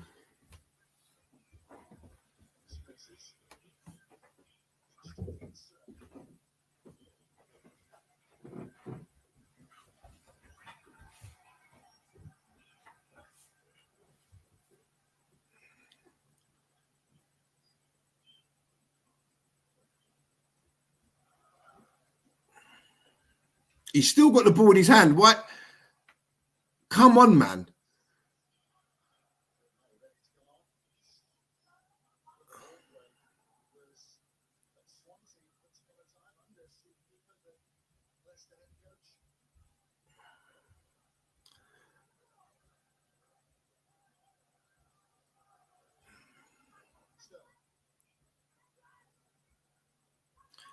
That's it, Sterling. Excellent. Unlucky. Good drive into the box there from Sterling. Unfortunately, his cross is cut out at the near post. And Arsenal, the ball's back in play already. Party 30 yards out to Sterling again. Back to Gabriel. Back to Party. You got to go the other way, mate.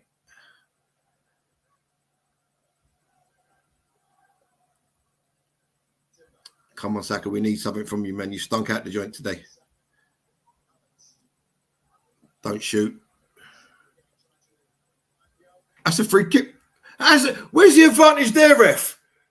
Where's the advantage? Oh, my God. Saka's clearly taken out. It's a free kick. There is no advantage there. And it's Skip also on a yellow card.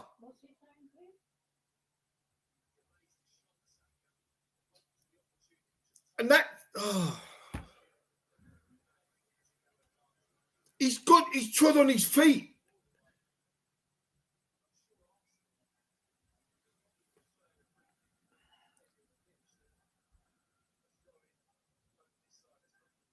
So if he's gone out for a throw, and how is that an advantage?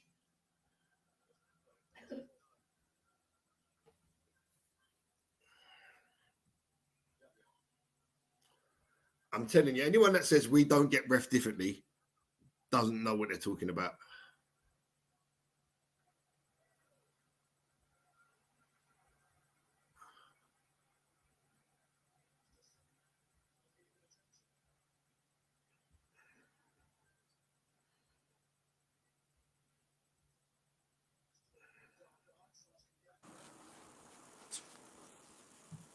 You missed that, Tone. Yeah, so Saka taken that edge of the area by Skip. No advantage. The referee plays on. We get a throw.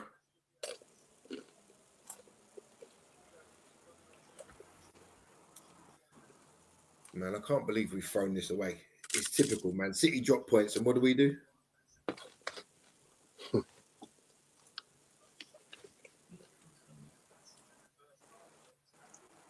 Players should have been on from time. There's 5 minutes left, plus probably about 5-6 minutes injury time. So now where he's on, who went off?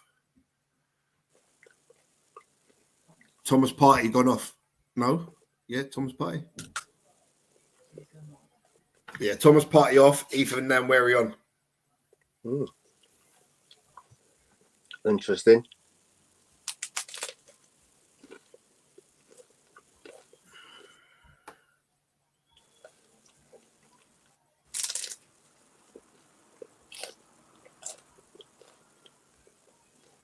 Control the ball, Trossard.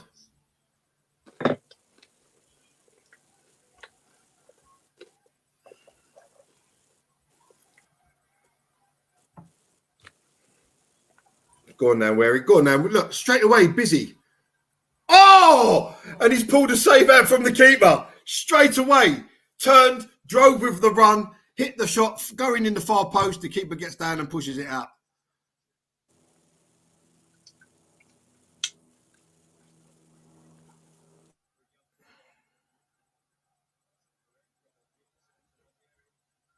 What a save.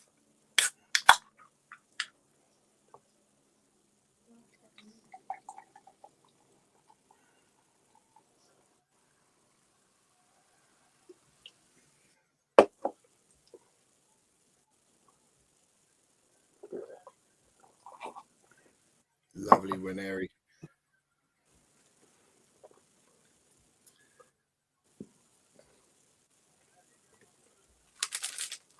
Oh, stop it, Nwaneri.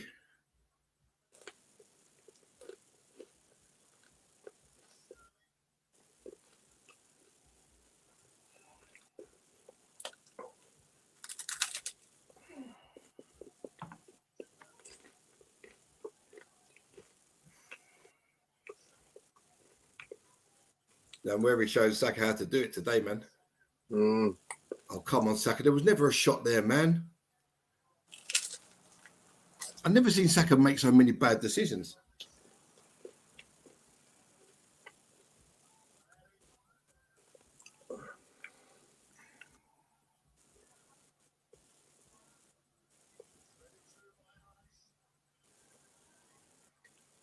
Corner. Now, Nwaneri causing all sorts of problems. See, more in 2 minutes from him than Saka's done all game.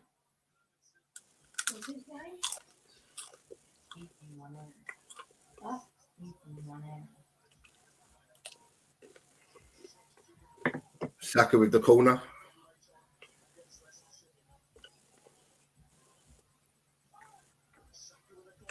Oh, the keeper's, oh my God. How has he saved that? The corner to the far post. Calafiore rises like a salmon out of the lake. And the header's going in and the keeper sticks up a hand and it's over the bar. What a save. Great save.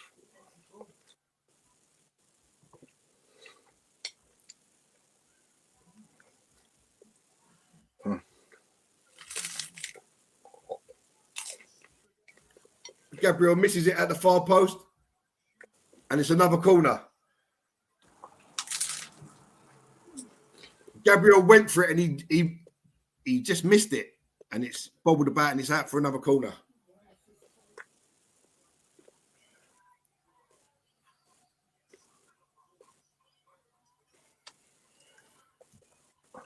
Rice with the corner this time. Oh.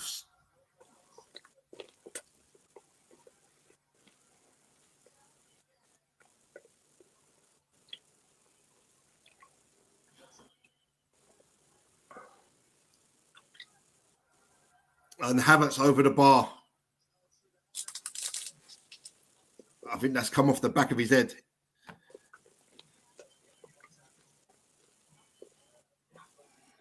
It's a great delivery, and he's twisted in midair, and it's come off the back of his head. Well, this is a massive 2 points drop, Tone, if we don't pull this out of the fire. Yeah.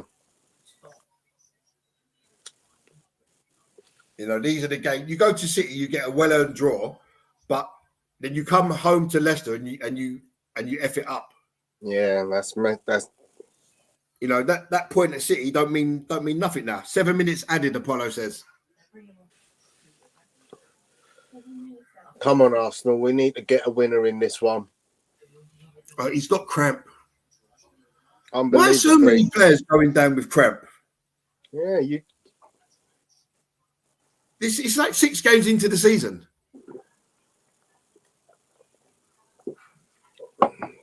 It's like an epidemic of cramp going on. So Apollo saying Arsenal have generated an XG of 2.37 since half-time, no goals. Yeah, I mean, we've had 33 shots against 5 from Leicester, 14 shots on target, 3 by Leicester.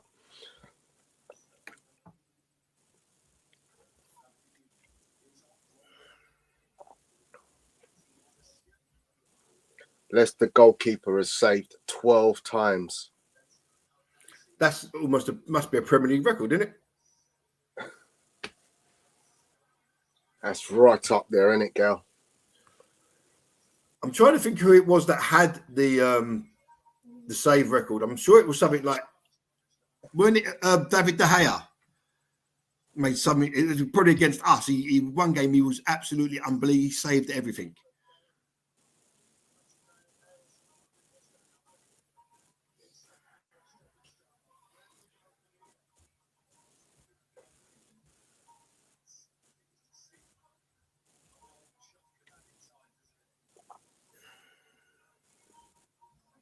Yeah, David De Gea, 14 saves. Here come Leicester, and Gabriel's across. You're absolutely right, Gal. It was David De Gea against Arsenal in 2017, 2018. Yeah, I remember that game. He saved everything, man. Yeah, he 14 was like saves. Spider-Man.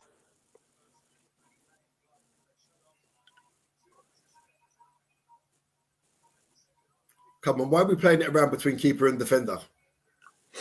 We've got a game to try and win here.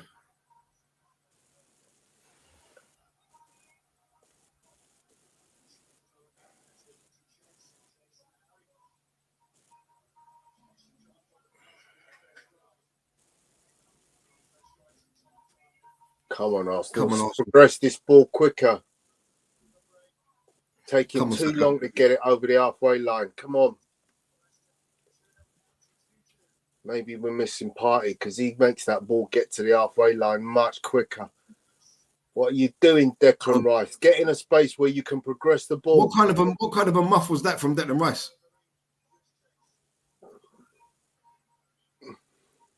Well done, Saliba. Come on, we're dicking about with this too long, man.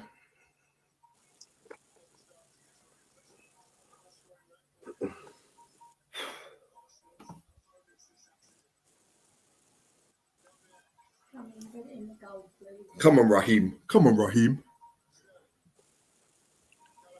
Lovely. Not deep enough to cross. Got another chance here.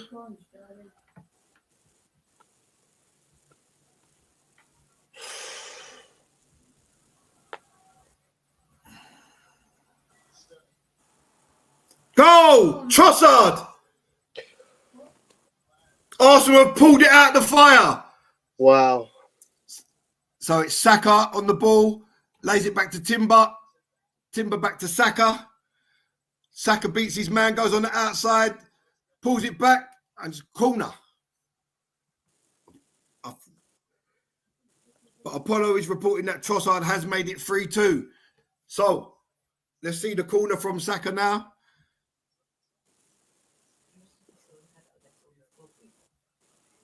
If Trossard scores a header here, I swear to God.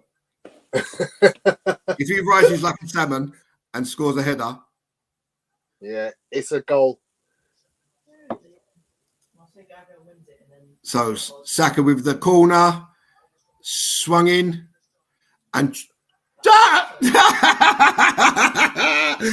he's just guided that back towards the goal, and it's ping-balled around and gone in.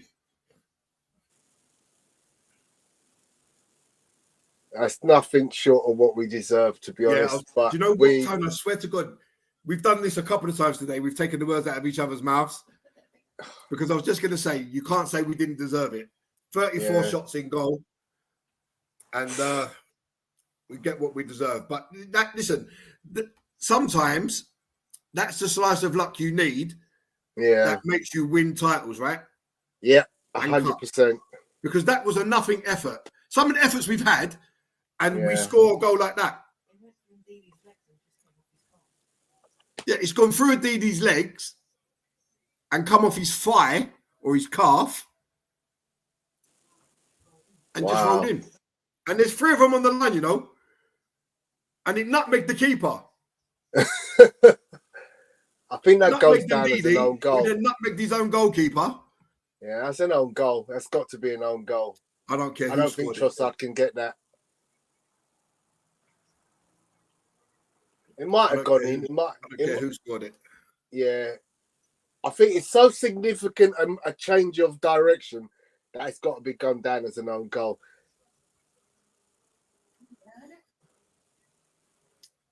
Yeah, he's just guided it back in. He hasn't really hit it. He's just literally put it back into the danger area.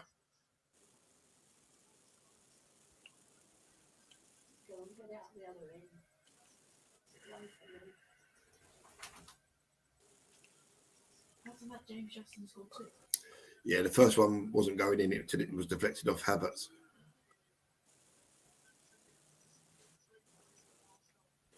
Oh, here come Leicester.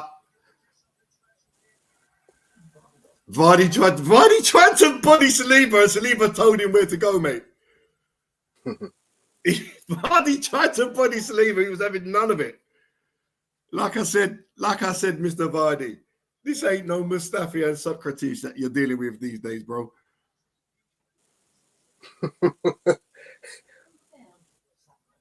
Saliba!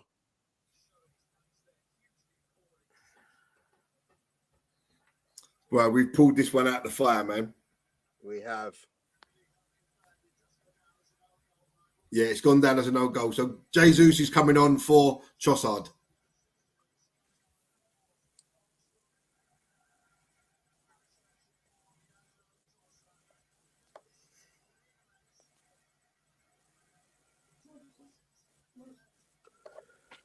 Whew.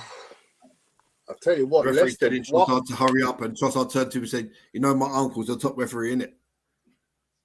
What are Leicester trying? I mean, they're bringing 2 players on in the 97th minute of a 97-minute game. Well, they're just going for it now, and they've got nothing to lose, have they? Mm. Odson Edward's gone to Leicester. Yeah. I thought he was still at Palace. Yeah.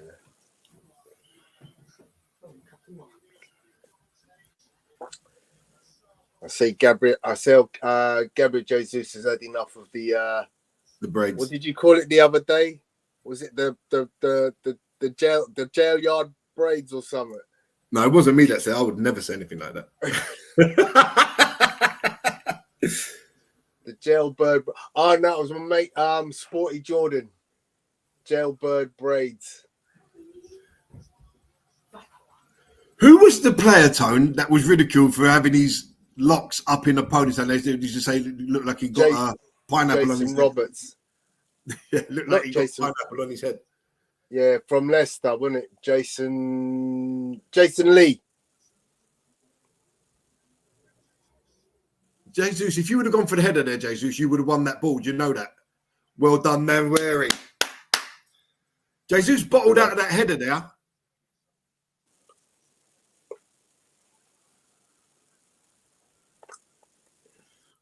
It's Jesus, and he's fluffed it. It's in. It's offside. I'm gonna They have say to check it because he scored. They have to check it because he scored. The keeper spilled it. The keeper spilled it. Let's have a look. The keeper spilled it, so there's nothing wrong there. I'm guessing it's no goal because Apollo would have said. He's onside there. It's the defense. That's a goal. That's a goal. It's James Justin that plays the ball. It's the Leicester player that plays the ball onto Havertz, and Havertz just prods it in. It's the Leicester player that plays the ball. That is a goal. as a goal yet.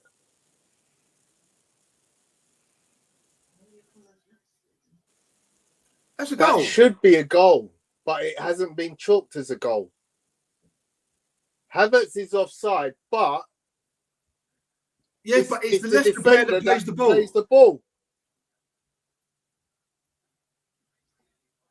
It's not been given.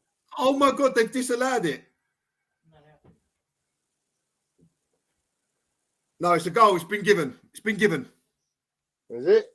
Yeah, it's been given. Yes, it has. 4-2. Yes, Game, it has. set, and match. Yes, it has. Oh. Because I was going to say that was clearly. Yeah. Prodded by James Justin. James Jefferson, yeah, Justin. Justin, whatever his name is. James Justin. Double J. I keep thinking of James Jefferson of the NFL. Justin Jefferson. I tell you, mate, we've made hard work of this. We have, but we managed to get a two goal cushion out of nothing. How have we ended up winning this 4-2? It's just unbelievable, man. 101 minutes we played. Yeah, that's crazy. I'll tell you who made a bit of a difference, who made a lot of a difference. And here we come again.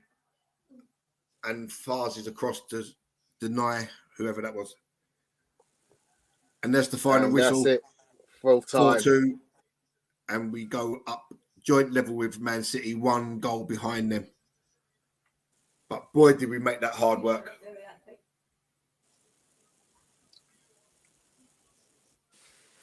Wow. What a game.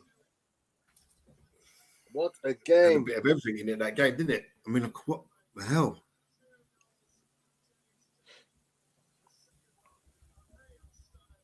I'll tell you what, there's going to be some amazing stats out of that game.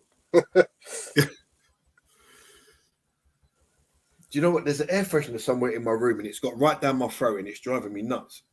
I can taste it. Totally obliterated my my updating of the score duties, but I shall get that sorted for you, Peter. I'm just putting together some of Peter? Who's Peter?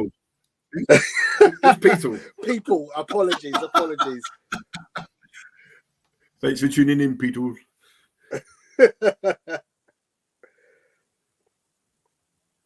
Well, don't forget, D, we're going to get to see Gulkarez live and personal because we play Sporting in the Champions League. D, let's wrap this up, brothers.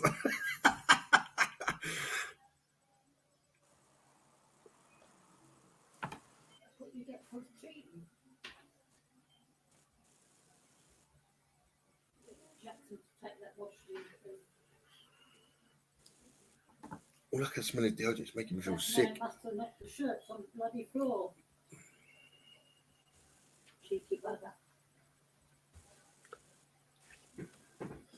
I'm gonna have to. I might have to mute you, Gal. There might be some afters going on in your house.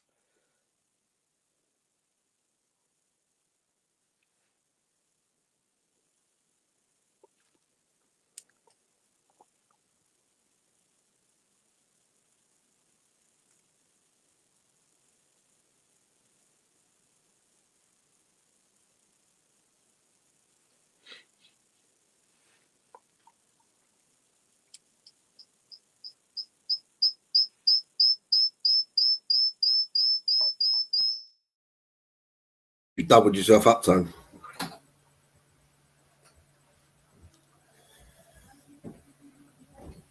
"37 shots. Bloody hell.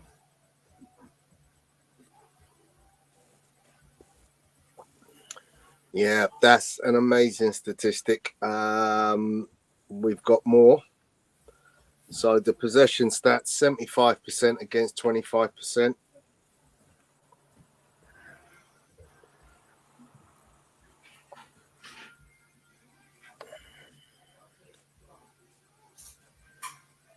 Leicester had 2 goals from 5 shots. It's not bad return. That's exactly what I was going to say. So we are level on points with Man City, just one goal behind them. If we would have kept a clean sheet today and scored 4, we would have been top of the league. Yeah. But the important thing is that we're level with City. Absolutely.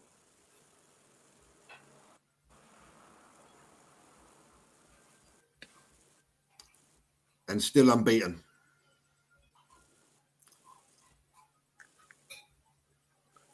That unbeaten run didn't look in jeopardy, but boy, did we have to pull that one out.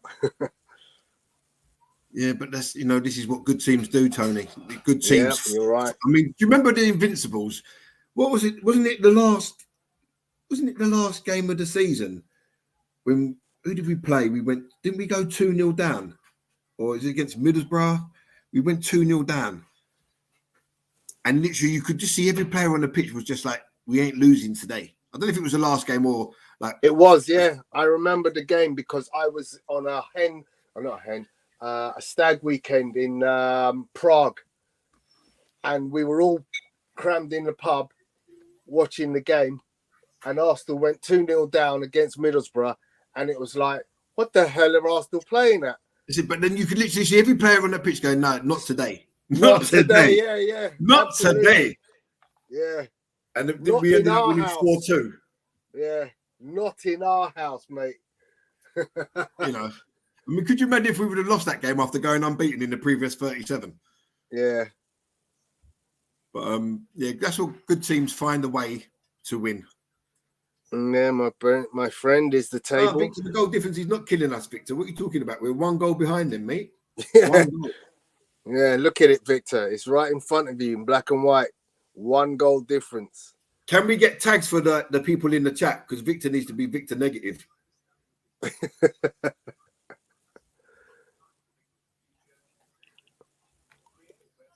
Yeah, look at Chelsea flying high. Yeah. But listen. So they've got blood and thunder today. We've got a 4-2 win. Yeah. So after the start, we've had City away, Tottenham away, Villa away. And we're sitting pretty joint top of the league. You can't complain about that, man. You really can't. Yeah. Scored 4 goals today. That's not a terrible thing in a game where we had 37 shots.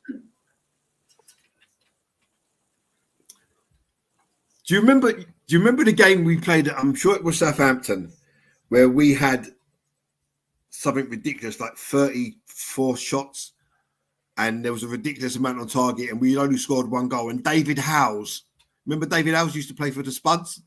Yeah. He played for Southampton, and he netted from their only shot on target, and we drew 1-1.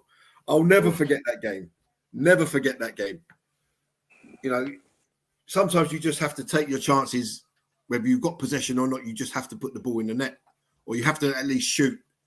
And this is where we let ourselves down, because all the nice approach play, but Leicester haven't had the nice approach play, but they've scored 2 goals. Yeah. We've got Apollo listening in the car. So I'm just putting together my stats, Gary. So just carry on. Victor. Well done, Victor. Victor's got a positive comment, the first one I've seen. Yeah, the start of the season was supposedly to be the hardest, but we went through. Yeah, Victor, we've been really good at the beginning of the season. It was difficult because of obviously players coming back late from the Euros, disgruntled, like disrupted pre-season, sorry. But good teams, they find a way to win. I mean, when we done our predictions at the beginning of the season, I think most people said, win, win, win, win, win. And we was unlucky not to beat Brighton, and unlucky not to beat City. If we would have held on for that last 10 seconds against City, we'd be 17 points now, 3 points clear. But that's football. What goes around comes around. And today it was our turn to get a last minute winner.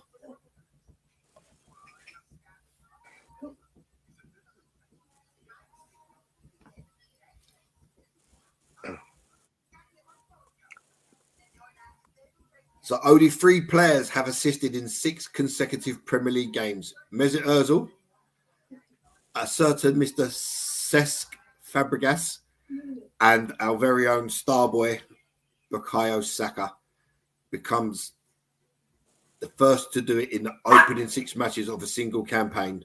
Congratulations to him, because he stunk out the place today. Next up is Southampton, I believe, D. And wouldn't you just put it on Aaron Ramsdale to have the game of his life and not concede a goal? Now that relegation Ramsdale has returned.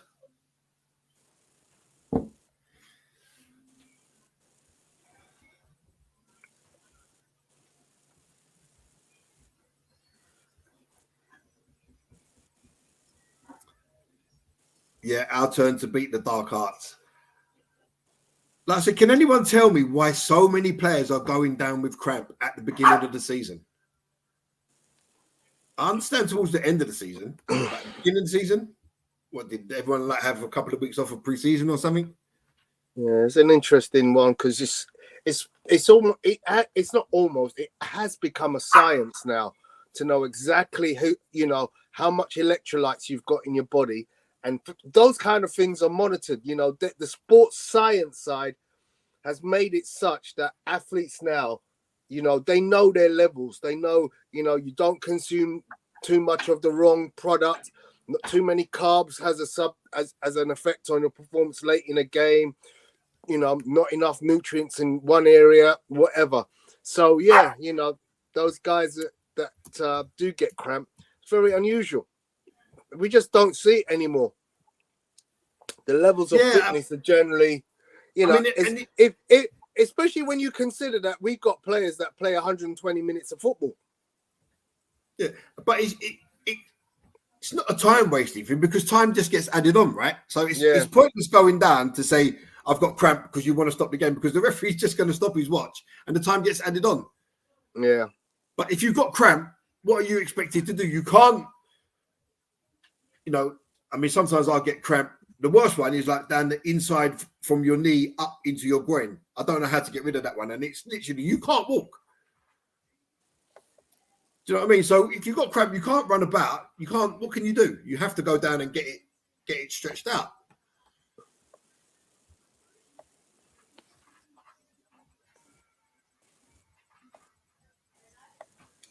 So D saying Gabby Jesus is an attacking defender. He's wet. Apollo says Jesus is a sub. Then I said he's lucky to be a sub.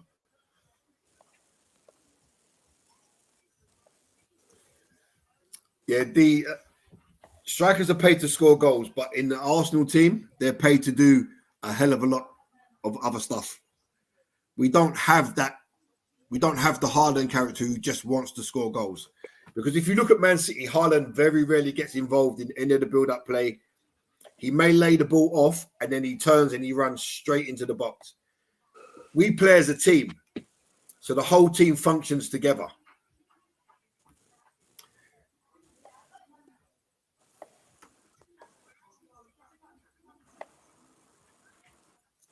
Yeah, so why are so many people having cramp then, Apollo?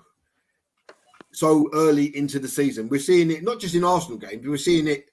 There was a couple in the Newcastle and City game today. So what is causing this outbreak of cramp? And don't they wear that little thing on the back of their and the vest underneath their shirt, the monitor thing.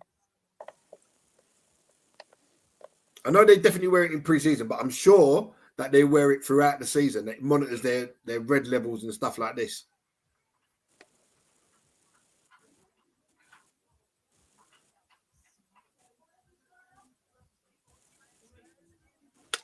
I'm slightly conflicted, just putting together my player ratings, but I'm going to go with this. Let's have it.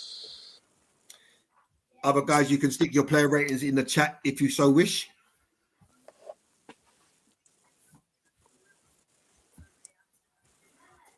The nutrition is taken care of daily by the canteen time. Each player is monitored. Yeah, that's it. That's my point. It's literally a science now.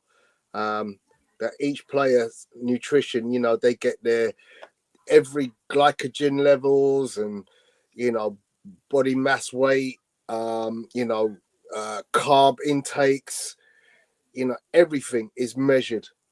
And unless a fella's gone out on, you know, out of normal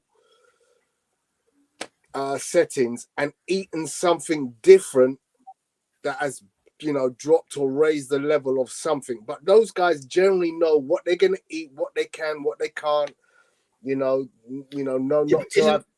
Isn't cramp a lack of salt in your body? Yeah. So when you get dehydrated, Yeah. it takes everything out of your body, yeah. Yeah. So Victor has put his man of the match as Jurian Timber. God damn it, I agree with Victor. What is happening here?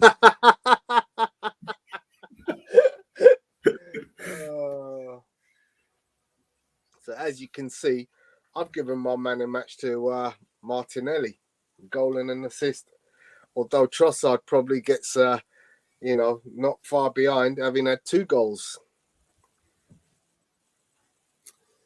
Apollo says the attacking system is maybe the best it's ever been. The individuals in attack, particularly the finishing ability, needs work. Havertz 3 goals in 6 starts. It's one in 2. You can't knock that. Yeah, definitely. Cramps are often caused when the level of sodium, potassium, and other minerals in the body are unbalanced, causing pain in the muscles. Yeah. I reckon you got that off of Wikipedia, mate. Google. Other search engines are available. Yeah, no, we're only pulling your leg, Victor. We know that you're not all that bad. You're just all that negative. Yeah. But we love you, man. No one can match Ken. No one can match Ken Kenny. Yeah, I still think they're the same person. I'm positively sure they're the same person. But if Ken on here, Ken Kenny would have been way worse if he was on air right now. Yeah, but that's why I think he tones it down when he comes in here. Victor could be Ken, man. He would have been berating Arteta right now about the inefficiencies of his defense and how bad he's turned since he let Socrates go and Mustafi. Victor, we need to see some ID, please, next time we come in. We need to prove who you are. Right, so talk us through the ratings time. Okay, so as I said, I was a little bit conflicted, but it's a tough one because you know, we've run out. If you go on 40 minutes, some of these marks. I'm sorry. If you go on 45 minutes, some of these marks might have been even higher. Because at half time, this was such a domination,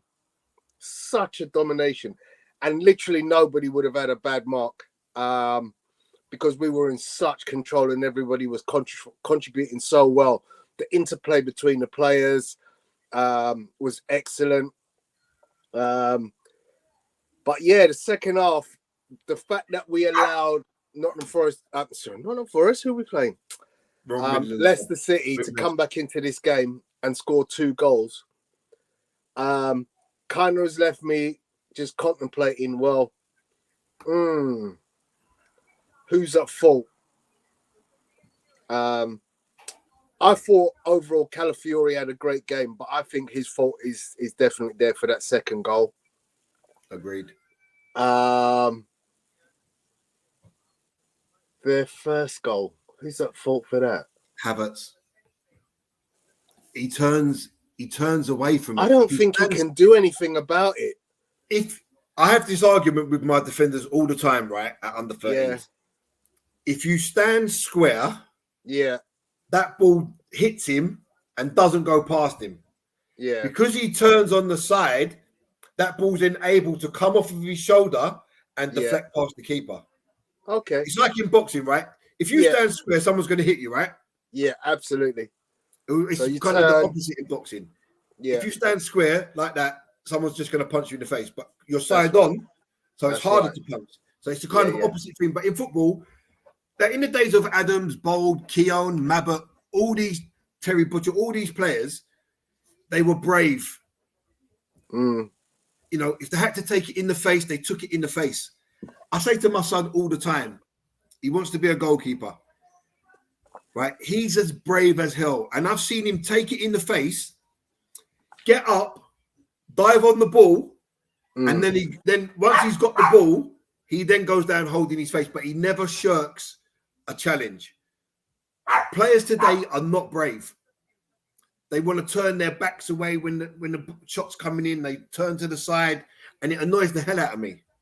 Take it like a man. Take it in the face if you have to. Stop the ball from going in the net. Mm. I didn't realise this, but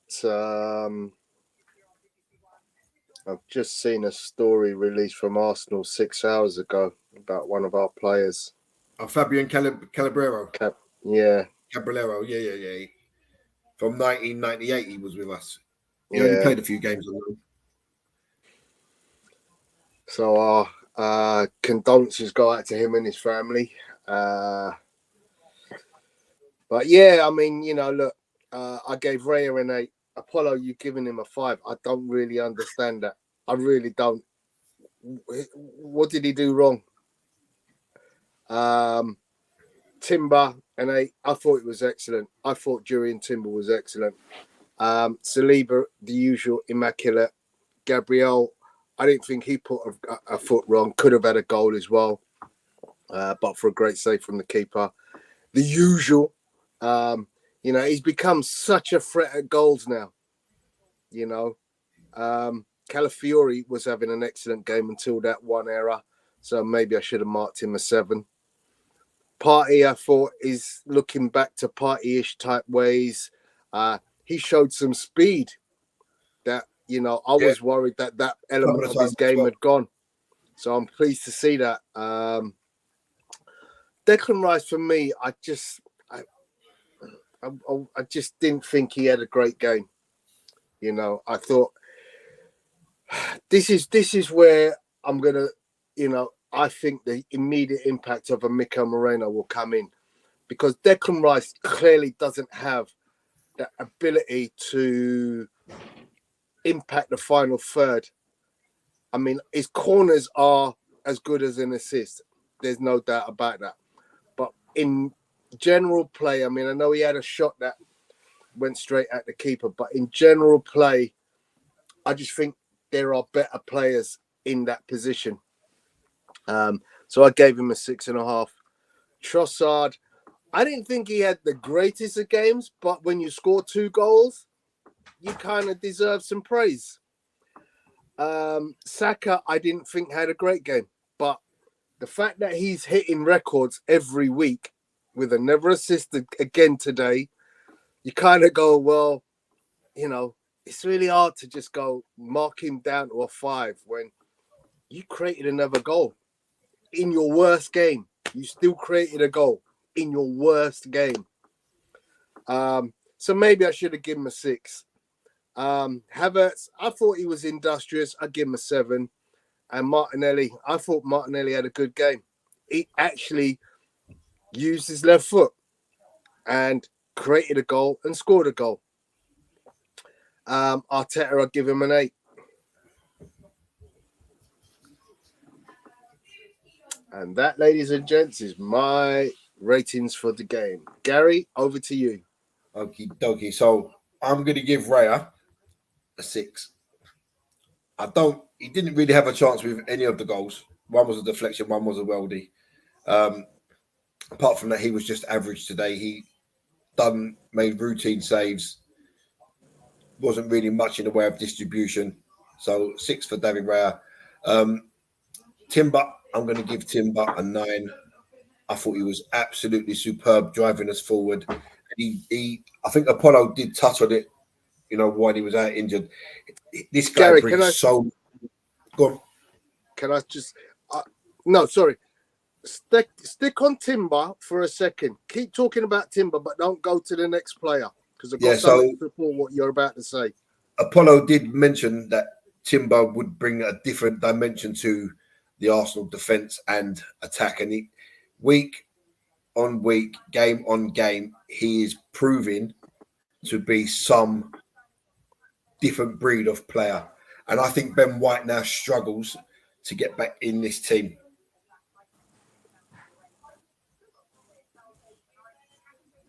Okay, watch this.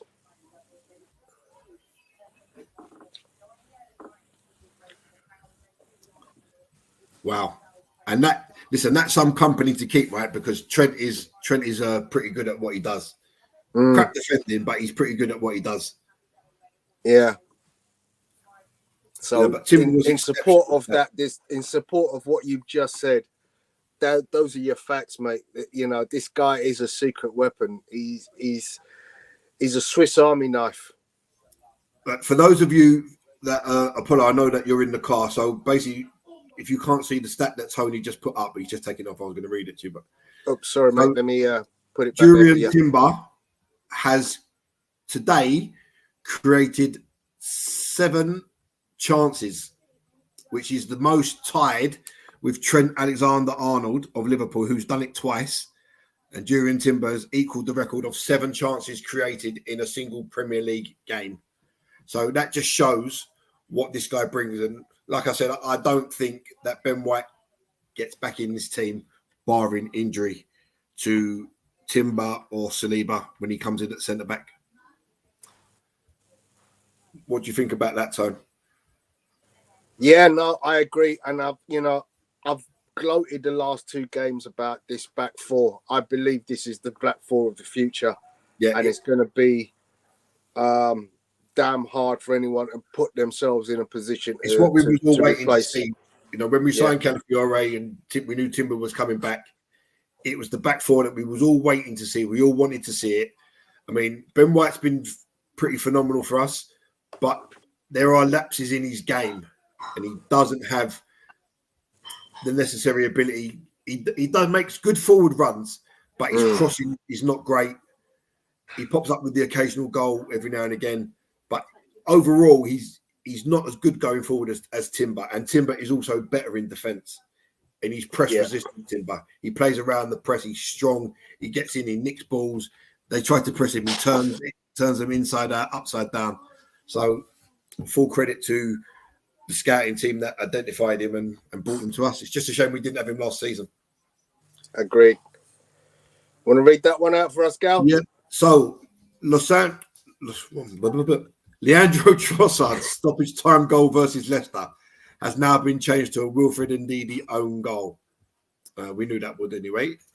Therefore, Bukayo Saka loses his assist and no longer holds the record for the first player to assist in the first 6 Premier League games. You got to mark him down to a 6 now because he didn't. I do.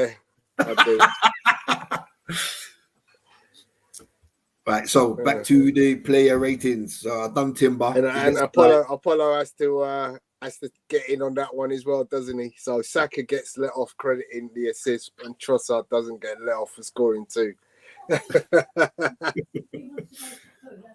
Right, so Timber gets my man of the match today because I know that Trossard's had a hand in 2 goals, and Martinelli's had a hand in 2 goals, but I just think Timber was non-stop driving us forward, creating opportunities.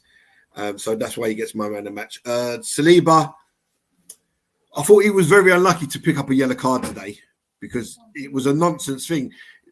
You're running for the ball, suddenly the guy cuts across you. What are you meant to do? This ain't the Formula 1 car. You can't just hit the brakes and stop dead. Free kick at best, but yellow card was really harsh. And I thought the referee couldn't wait to dish out yellow cards to Arsenal players. But then we see Skip coming with a studs up tackle on Martinelli. Didn't even get booked. So Saliba, I'm going to give him an 8. I thought he was excellent. He got done by Vardy once, and a couple of times Vardy tried to body him, but he found out, like I said in the stream, that this ain't Mustafi no more. You're up against the Rolls Royce of the centre back world. Gabriel, again, another solid performance. Unlucky not to score again, second week running. But these two together, I can't see a better centre back pairing. I know I say it all the time, but I can't see a better centre back pairing in world football than these two. Calafiore, there was one point in the game where Tony was like, what's he doing over on the right? The left back. And I was about to say it, but Tony said it first. He was playing in the Odegaard spot next to Saka and Timber. What the hell? He was unlucky not to score a goal. Again for the second week running, brought a really good save from the keeper. But the guy is solid. He has the Italian art for defending, but the guy can play. The guy is a baller, bona fide baller. So Calafiore, he gets an 8. Thomas Partey, I was quite happy with his performance today because there was a couple of times where he's turned on a burst of speed. He's turned on the afterburners, a la Theo Walcott-esque. And he powered past, I'm not sure if one was Vardy, but he powered past that Mavidi, who's quite rapid. Like, just left him and got in front, and shepherded the ball out. And I was quite impressed because I thought them days of Partey doing this was over. But he had a solid game. I'm happy with his 8. Declan Rice, I'm going to give Declan Rice a 7. I thought he did the necessary. His corners weren't great, but then they kind of upped themselves in the second half. But he just done the necessary today. Had a one shot on target, which was a routine save for the keeper. So Declan Rice gets a 7. Leandro Trossard, I'm going to give him an 8. The guy's just dangerous in the box. He's just deadly, both feet. I thought there was a couple of options where he could have had a shot and he declined to have a shot.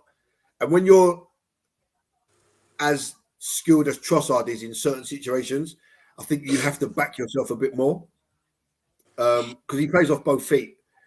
So, and again, he pops up and just helps the ball back into the area. He ruined Saka's record, so I should really give him a 5. But I'm happy with his 8 because he pops up when he needs to. So Saka for me gets a 6. He had a good first half. He was beating his man for fun, but unusual for him, there was no end product. In the second half, he kind of became a cross between Martinelli and Jesus. He was not passing the ball. He was trying to do too much. So it's like, poor game. Probably one of the worst games I've seen him actually play in an Arsenal shirt since he come into the team. So he gets a 6. Havertz, again, there was a point where I think Saka lost it. And who was there making the cover run? Kai Havertz. Kai Havertz sprint past everybody, gets to the ball, and wins back possession for Arsenal. There should be nobody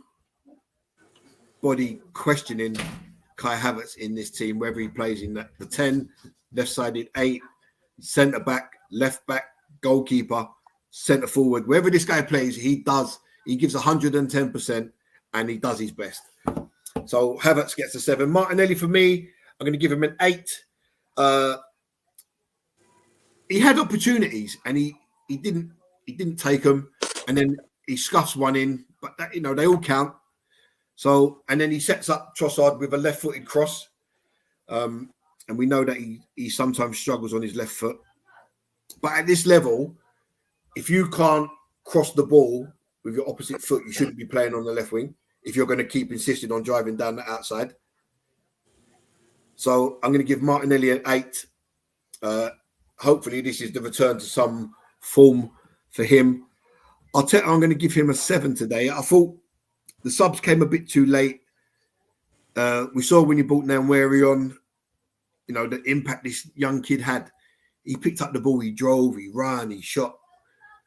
He took people on. He made people come out to him. He was just a really good little cameo, and it proved that he's ready for Premier League football. So Arteta gets a 7 for me today. But overall, job done. 4-2 winners, sitting joint top of the league. I'm happy with that. Excellent. Thank you, Gary. Cranky in the chat. Big up man like Cranky. Yes, sir. I know Cranky's got some words for us. So I'm gonna send in the invite. Bear with me, Cranky. I'll get you on board.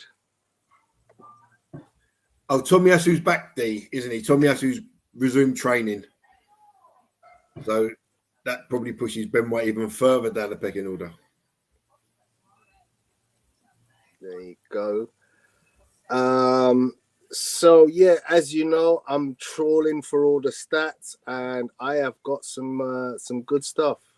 So we saw that. That was that. That was delete that one because that was only up to a certain point. Arsenal finished today's game with an XG of 4.12.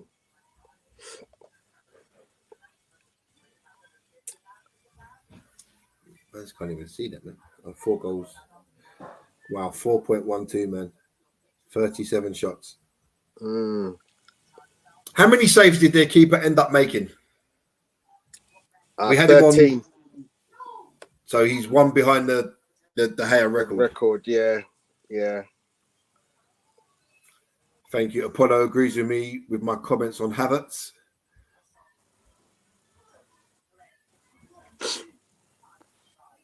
And if you were worried about the form of Bukayo Saka, Gal, here's something that'll cheer the cockles. Unfortunately, you can't see. It says Bukayo Saka is the first player in the last 9 seasons to complete 8+ take-ons, 8+ chances, and have 8+ touches in the opposition box in a Premier League game. See that, Stan? 8 take-ons. See, it's there, look, in black and white. Because Stan's a big believer that Saka doesn't beat his man.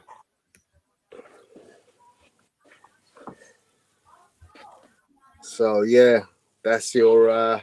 He just seemed... In the first half, he was mustard. And he looked like he was going to have a stormer. But in the second half, I don't know what happened. He just literally kind of was trying to do too much. He became Martinelli. And then we don't want to see that from the star boy.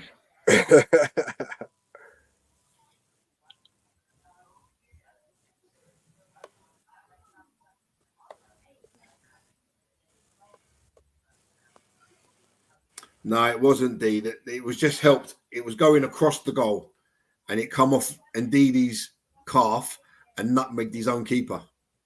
It wasn't going in. It was just going across.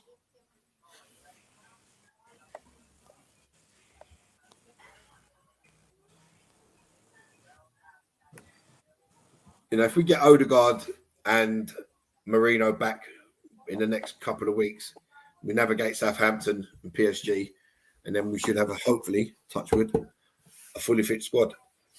Yeah. And as I said, I think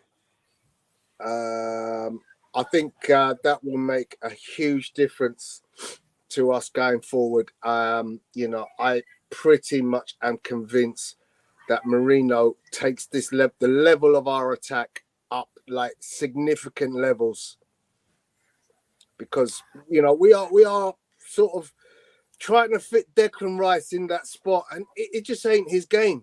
It's just not his game. Agreed. Much though I like Declan Rice, but I can see why we bought him, because the legs of party aren't gonna last. Jorginho, we know he's pretty much done out here. And we need someone to back up at that 6. And Declan Rice is an able 6. Yeah. I mean, I did say a very able 6.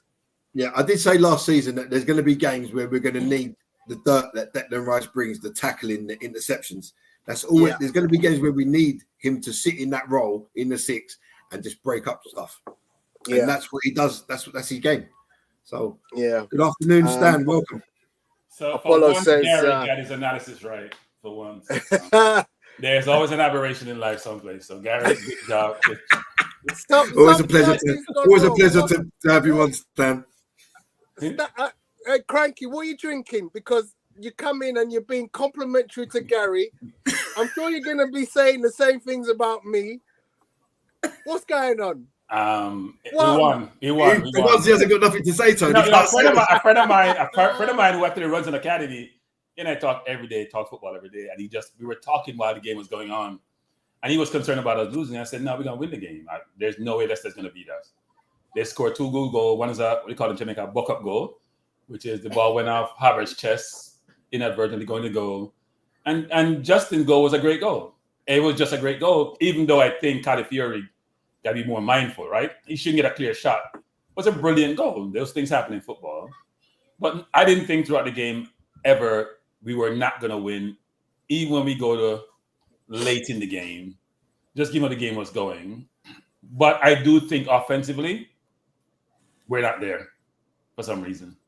We're not there offensively. And when we play the better team, it's going to show up more and more and more. Something is missing. We need a center forward. I know you guys are raising about Havertz, but you need to be dynamic in football nowadays. Anyone near is dynamic. You can see the dynamism in his game. He picks it up, he dips left, he dips right, he's going by you. You make mistakes as he's young. Nico Williams is dynamic. We don't have any. The dynamism we're looking for, it's not evident, which is very frustrating because we're trying to win. And City dropped points today. That's why we couldn't afford to drop points. They will not be dropping a ton of points. Guardiola will figure out to play without Rodri, play without De Bruyne, and figure it out at some point, right? He has people like Nunes on the bench. He's playing his same team, Foden on the bench. Maybe still recovering from a long season last year. But we have to make some changes in the front line. Now, here's a question for you and Gary, Tony. So if Marina comes in and Odegaard comes back, what's your midfield? So it's going to be Partey, Odegaard, Marino. I don't think so. If I look at Arteta coaches and managers, I think he has Rice in the 6, just being a defender. Marino is more offensive. Odegaard is offensive. I think it's horses for courses, isn't it? So whatever players fit that particular. No. Let's say they are fit, Gary. We're assuming they are fit, Gary. Don't punt Gary. Don't. So I'll tell you. Here's the analogy. Here's the analogy, Gary. We're in the Champions League final with the players that we have all fit. Who are you playing? Yes. Who we playing against? Don't matter. We play against Man City. Against Man City. We're playing against Man City in the Champions League final. So you obviously start with Odegaard. Yeah. Towards the end of the season, Partey, as you say, Stan, he's pushing his 40s. No. He's pushing his 40s. So is he going to last at the end of the season? Don't make any excuse. He's fit for the game. He drank some ganja juice. He drank some ganja juice. He's good. Rice, Odegaard, and Marino in the Champions League final. You're going to do Rice, Marino, and Odegaard, right? Yeah. Yeah. Look, to me, Partey's a better player than Rice. Yeah, I agree. To me, it's not even debatable. I agree with you, but he doesn't have the legs like Rice does. Exactly. Right? And the question is, am I looking for the legs or somebody who can make a difference? Because Partey doesn't just make a little 5-yard pass. Rice just makes 5-yard pass. When Rice tries to go long, you know what he does? He kicks the ball high, give the defender a chance. It doesn't have a trajectory to get to the intended target, so they have a chance to move with the ball. He kicks it high, it floats, it flutters. By the time it gets to me, the defender is on me. He doesn't make it like how what's his name makes. Who I love doing those passes. Calvin Phillips or Van Dijk. You know, those passes on a dime to Salah or over Calvin Phillips pass it to, you can take it and go at the defender. We don't get that. Partey doesn't do as much as he used to over the top, but he can get between the line. He's always looking for where to go. And so I'm wondering going forward, because it's going to happen sooner or later, guys. By November, it's going to be after the international break. They're going to be there for midfielders. So he's going to make some decisions. Do you know what we're all forgetting?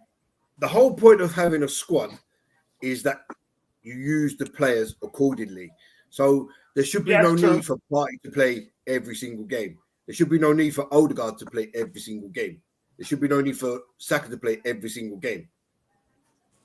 This is what, towards the end of the season, why Man City comes strong, because their players are fresh, because they're only starting 23 games. Last season, I mean, so you might be able to find the stat, but Saliba, Gabriel missed the first couple of games, but played in every single game after that. Saka played 95 plus minutes every game. Odegaard played 95 plus minutes every game. Man City don't have a player that plays every single game. Gary, here's your manager, Gary. Here's your manager. We played against that team from Holland. What was it? PSV, whatever their name is. Yeah. We had nothing to gain from that game. Absolutely nothing. No points. And he should have experimented. Yeah. He didn't play any of the youngsters in that game. He didn't do any. He played the same old team with Saka then playing, which was ridiculous. That's your manager. That's your manager. For that on the string. Huh? I believe that we all panned him for that on the string. We all said. But I'm just saying that's who he is, though. He doesn't he likes to play the same. He likes the same rotation. Whether it's for continuity or whatever it is, he doesn't make those changes which seem to be obvious to everybody else. Right? Maybe that's what differentiates him. I don't know. But I'm glad we won the game. I was a little bit disappointed how they came back and scored 2. I was also disappointed how Saka played in the second half. He was very selfish. Very, very selfish. That's not him. Right? That's not him. So maybe he was feeling the pressure as being captain to deliver. Because that happens sometimes. You give him the armband. You feel it's your team now. Odegaard is not there. I have to do something differentiating myself. And I thought Martinelli played decent today. I thought Martinelli played well, actually. And I think what's happening is that Leicester was playing low. But Tony and Gary, you might hear me say this before. When we played City, you see what Vardy was doing today? The isolated man Saliba. He has speed. You see what Newcastle did today? Isolate Gordon on the centre backs. We should have been doing with Martinelli against City. Even we're down to 10 men. Because what happens is then we had no chance to increase the score against City. We could only defend the lead. And if you play Martinelli right in the middle of the box, in the middle of the half where we have, and give us an outlet, because we had no outlet, it may be a different game. Do you know what? I can agree with what you said, but I think the point that you're missing is that when we went down to 10 against City and we was defending, when we had the ball, we didn't use it as well as we should have used it. No, Gary. There was opportunities to break, and we didn't. But we had nobody on the field, Gary. So the break would have been trying to get the ball short to Martinelli, which may cause a turnover and put him under pressure. If he's in the middle of the field, right? Say he's playing between Diaz and Ikanji up there, they have to drop back 2 people. They can't drop back 1. So then it's 9 against 9. Obviously 9 against 8 because the goalkeeper is in the goal. Versus, 10 against 8. That doesn't work. So what you think your defense is going to save you, but your offense in today's football also becomes your defense. That's how City plays. When they have the ball, you're chasing them, you're tired. You started Victor off now. Look, Victor's reverted back to type now, and now he's slating Arteta. He's got an ally in the chat now. Cranky's come on. And Victor's now saying preach. Look, Arteta is a brilliant manager. Let me just say this, people. Jamaica should be doing what Arteta has done with Arsenal. Blow up what you have and start over. They blew up Arsenal. You guys don't realize it now. They blew up the coaching staff. They blew up the coaching staff. They blew up the scouting team. Oh, I've got one behind. They blew up the entirety of the football program and re-engineered it to allow us to compete. We probably have the second most valued squad in football today. Look at where we were 4 years ago after they came in. He got rid of every player. We probably sold them on the cheap too much. But he's rebuilt the entire team. And now we have a sustainable squad with players Real Madrid wants. Who do Real Madrid want from our team previously? I'm sure they take Gabriel and Saliba now. They take Timber now. They take Calif. They take all our back line now. Maybe not our goalkeeper, because Courtois is brilliant. They take our entire black line. Cranky, Apollo saying to you, let it go. Arteta has grown since then. I just praise Arteta. What are you talking about? I just praise Arteta. Okay, Cranky, I got your stats for you, buddy. I got your stats for you. So here you go. So there's 3 slides to consider here. 3. Watch each of these slides. So there's slide number 1. 50, 50, and 51 games started. Yeah, 4,500 minutes, 4,300, 4,000. No Where's one else Saka's? comes close. Where's Saka's? Right? This is slide number 2. Yeah. Saka, 47. 40, okay. And look at interestingly, so did Odegaard started 51 games. That's the joint top. Yeah. Obviously, those defenders had more minutes, but these guys are running more in those minutes. And here's your last slide. That's Declan Rice at the top, 51 starts. Again, 4,000 minutes. Down the bottom, 16 starts for Thomas Partey. You know, no one else was doing what Rice was doing in terms of, minutes and miles on the pitch. Odegaard as well, sorry. Yeah. But you see with these stats, Tony, the Yeah. glaring thing to me there is that Smith Rowe and Vieira, 400 minutes. Yeah. Atrocious. No. What he's atrocious. basically saying he doesn't trust. No. He's saying he doesn't trust them. Yeah, I know he doesn't trust them, but use them, they're there. That's like saying your car ain't working, it's got a tire missing, but you don't want to walk, so you're going to drive your car just because you don't trust it. It's different. Your car is working, but if you keep driving, it's going to run out of oil and you're going to be crashing. That's what happened. And it's running out of oil. They're running out of oil.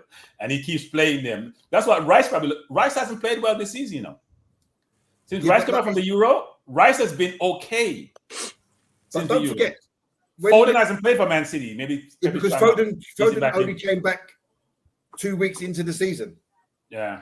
Let me say, maybe he's trying to ease him back in because he hasn't played him that much. Yeah. You know what it is? I know it sounds strange, right? Because they obviously played in the Euros, then they go on their holidays, they're doing their bit of fitness thing. But that 2 or 3 weeks, or however long it was, they're not playing.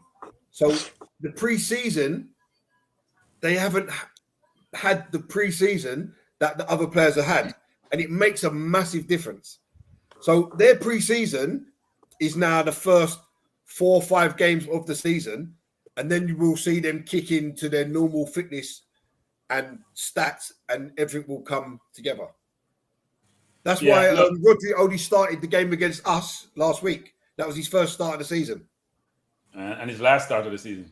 And we feel for Rodri, but Rodri, take your time. Don't rush to come back.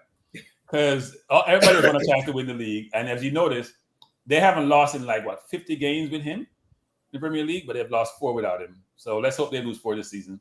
But no, look, today watch him against Newcastle. Newcastle played well, but City's beatable.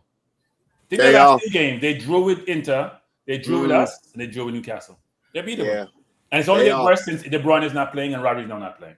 Yeah. But I'm concerned about Chelsea and Liverpool. Yeah, I'm telling you what, Newcastle looked like they found something back again. And that was the performance today without Isaac. No, but here's the thing, Tony, in today's game, Tony, they had Gordon running the channels today. They had Gordon up there running, and he has skill. And when you're a player who is quick and dynamic and City now have to go play. Remember when City lost, did they get 6 or 7 from Leicester one year? And Vardy was playing forward and they're playing the ball behind, or they're playing the high line? You have to have someone to force them to play back or play the ball over the top with good precision so you can get behind the defense. But when we face teams that play a high line, we don't never play that ball over the top.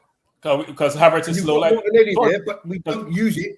It's like we just want to F about in front. Yeah, but Gary, Trossard and Havertz are not quick. That's Martinelli's quick. What I'm saying is, I know they're not quick, but you've got Martinelli who's rapid. Yeah. So use him more. You got Saka who can shift.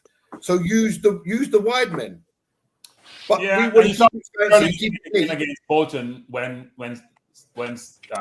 Skelly played that ball at 1-2, play the ball between the right back and the center half. You need those type of players, right? Right? You got to be looking forward and stay on side. You need those kind of players. Yeah, but we've got them players. We've got Odegaard. You've got Partey. They can all pass the ball through the lines. That's but true. We don't. It's like a tactic that we just don't bother with, and it annoys the life out of me, to be honest. Because I thought today we were a little bit slow moving the ball. I think we can move it quicker and move Leicester around more. Sometimes we get in the park, we just take our time from left to right, and it slows the whole thing down. The defense gets to shift really easily without forcing them to shift quickly and make mistakes. Yeah, Victor, it's not about having a 9. You can play over the top without having a 9. We used to do it with Theo Walcott when he was a wide man. The diagonal 100%. run, ball through, you're onside, go try and score a goal. You don't have to be. Well, we don't have an 8 that's whipping the ball between the lines either. That's what Xhaka did last year, the year before he left. We don't have an 8 whipping the ball between the lines either. Rice doesn't play the ball between the line. Going back to the Bolton game, look at Sterling's movement, how he came short and then got in behind. Martinelli doesn't do that. But Martinelli wasn't on his feet and go at the Pearson versus, playing without the ball. You're right. He's got to play without the ball sometimes. But look, I'm glad we won the game. I was very disappointed that Leicester came back and scored 2. I thought we'd still win, but I can't say I was 100% sure, obviously. But we got the job. Now look, we're what, tied with City? Yeah. They may need a goal difference. I think the Rice was injured. Goal difference of 1, Cranky. Literally just 1. And where's Chelsea? Look, here you go, Cranky. Yeah, Chelsea is dangerous. I think their middle defense is suspect for them. When they get James back playing right back, their 2 center halves, I think, can be got at. But they're playing well. And by the way, I did a comparison. A friend of mine did a comparison with Caicedo, Partey, and Rice. And I think Caicedo has better stats, actually. And he's looking really, really good. So if they get, and their forward line is very, very good, actually. I mean, I speak to some of my Chelsea guys, and they actually don't think that James walks back into their team. No, he won't. Because even if James comes back into the team, he's going to go back out injured again anyway. He can't stay fit for more than 2 games. Yeah. I think he gets better. He's better than Gusto.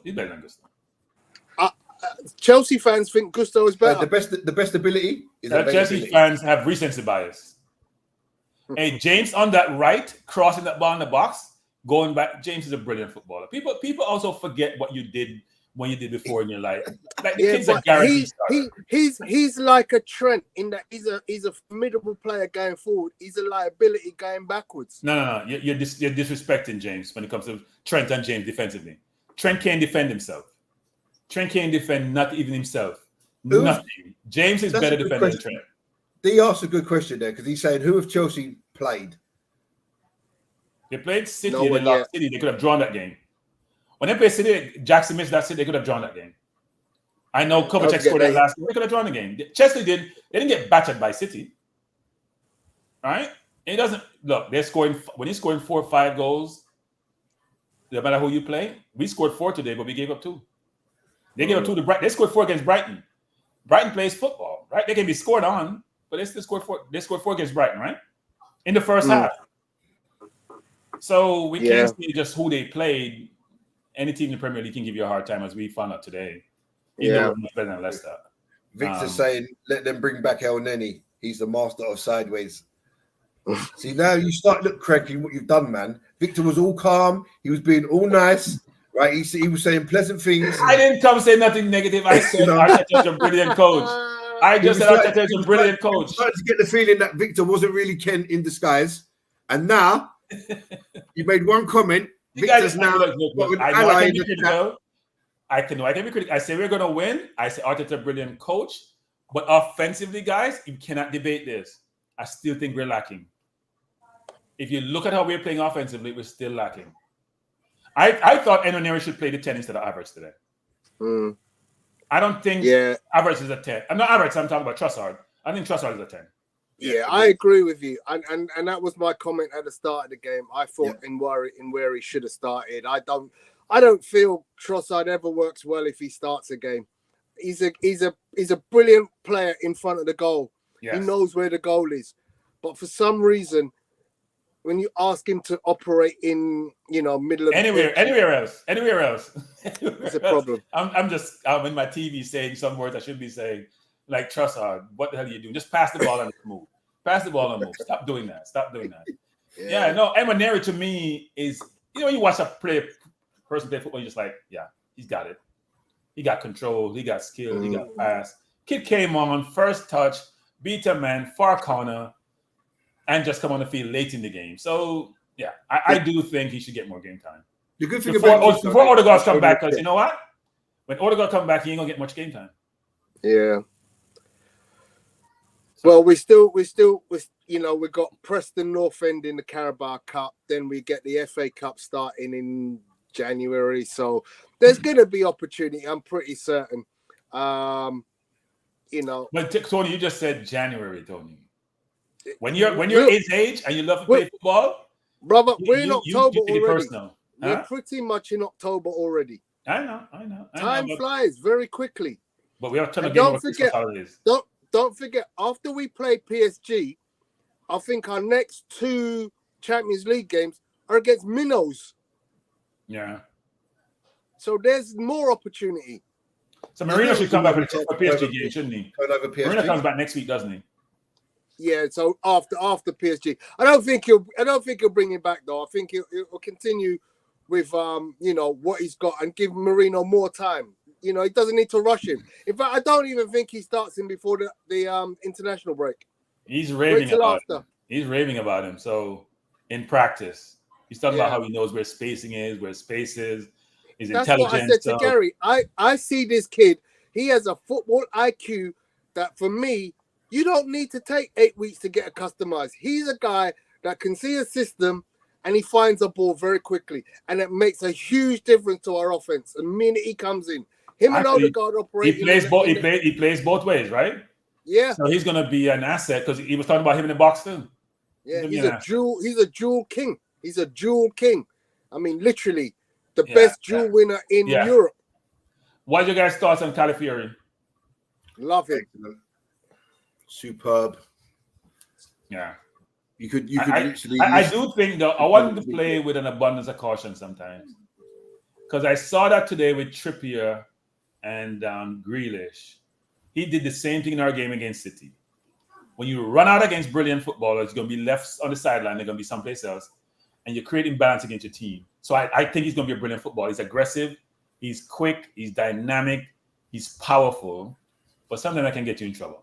So I would like for him to play with a little bit more caution. But I think he's going to be the left back going forward. So here's the thing. Does Ben White get back in the team? No. Not for me. I've said it 2 games in a row, Cranky. The back 4 that you saw today is the back 4 of the future for Arsenal. You guys know that was deliberate on Arteta's spot, right? You guys know that was deliberate on Arteta's spot, right? Yeah. That's deliberate on his part. He doesn't make the decision without knowing exactly what it's going to look like. He has 4 centre-halves, powerful centre-halves, all can defend, have offensive skills, at least the 2 wide players. And I think White is on the bench going forward. It's going to be tough for him. White only gets back in if there's injury. Yeah, but you're talking about if there's injuries, Gary. That's not how you want to be as a footballer. You don't you get in because of injury. Well, listen, you take your hat off to a footballer. They want to play. Some will just stay at a club even if they're not playing. So it's different for each and every one of them, isn't it? Here's a question. So if Marino comes back, can you see Marino playing the 10? Yes. And then we have the 4 midfielders, right? Can you control the middle of the park? Him play the 10, Rice still playing the 8, and Partey playing the 6. Wouldn't that work in a sense, right? So then you have... So where'd you play Odegaard? Where'd you play Odegaard? No, Odegaard's not coming back anytime soon. Yeah, he's back in 2 weeks. I don't know. We'll see. I see what you're saying, though. I see what you're saying. I'm talking about for now. Not Yeah. For now. Yeah, I see the same. Yeah. Or does he just play 3 across and do what City does with Burnham, which is you can roam, but you're playing on the right. So I have 3 across versus playing a double pivot and 1 up top, right? Because Odegaard doesn't really play a traditional 10, He's a hybrid. He's more of a right-sided 8. Yeah, he's not across the line. He's a more hybrid 10. I don't think he ever goes over to the left. I've never seen him on the left. He said Marino plays 8 and 10 for Spain, so yeah. That's why you get in the box so often. It'd be interesting to see what happens when he's fit and where we are. But I still don't walk away saying, man, forward line. I need somebody in the 9 role who I'm saying, you know what? He's gonna bully defenders and put the ball in the net. Who'd you sign, Cranky? There's a number. It's in- of players.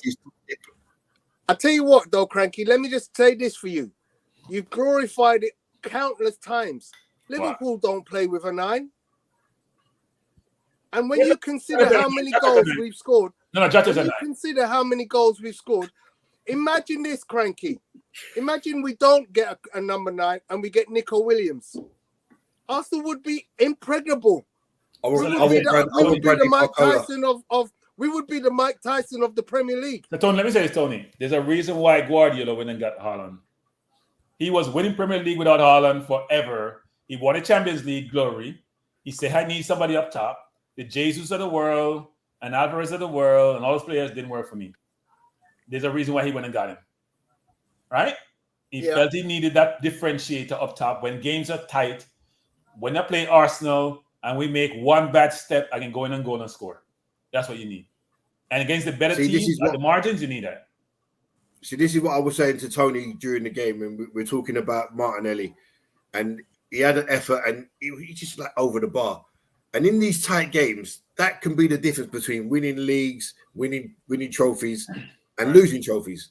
You have to, at minimum, work the keeper. Minimum. Yeah. Yes. And Haaland does that 9 times out of 10. Or he occupies space where 2 people are marking him, so somebody get another chance, right? He occupies location where you always focused on him. Actually. Right, gentlemen, I'm gonna have to close you down. No problem. My dinner is being made as we speak, and my battery's running low. So, forgot all about dinner. Thanks, you just reminded me about dinner. I forgot about on Sunday. I completely forgot to cook dinner. I was doing the stream. The game finished. The boys went, "What's for dinner?" Then I went, "People still cook. People still cook." Okay, good luck. I haven't cooked in. I haven't cooked in. I can't tell you how long I haven't cooked. Your chef does that for you, Frank, innit? Your chef does that for you, innit? No, I don't have a chef, but I don't know how to cook. Like, this is embarrassing. I don't know how to cook. That's embarrassing. You're absolutely right. Bring that little bell. Plus, now I'm like a vegetarian. It doesn't really matter that much anymore. Oh dear. Like, I'm a vegetarian, so it doesn't matter that much anymore. So no problem. Small chat on PSG game. It's on Tuesday. It is on Tuesday, and both Gary and I will be on the watch along with that. Cranky, are you available for a watch along on Tuesday? I'll come back to you. I was gonna do a stream. You know what? Link the two channels. Link the two channels. That's what I was gonna say. Yeah. I gotta give you my stuff again. Actually, I changed it. Cool. Excellent. Yeah. All right, guys. It's been great to have you guys on as usual. Arsenal 4, Leicester 2. We're at the top of the table, but just second on goal difference. So, Viva la Rouge. We look forward to seeing you on the next stream. Don't forget to hit the like and subscribe if you haven't done so. Oh, by the way, I'm doing a stream next week sometime on the situation with the Jamaica Prime Minister and his illicit declarations, whatever it is. So we'll see. Okay, don't forget. I'm doing my sports channel, but I'm gonna do a stream on that. Yeah, Cranky Live is the channel. There you can see it in his background. Cranky Live. Go look on YouTube for the station Cranky Live and subscribe. I want to get me one of these mics that Cranky's got, man. What the hell?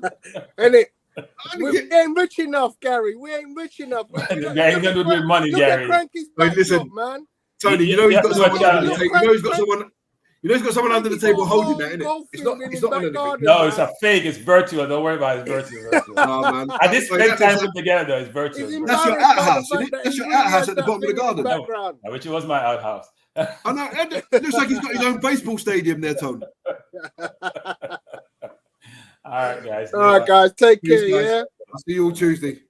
Enjoy your weekend.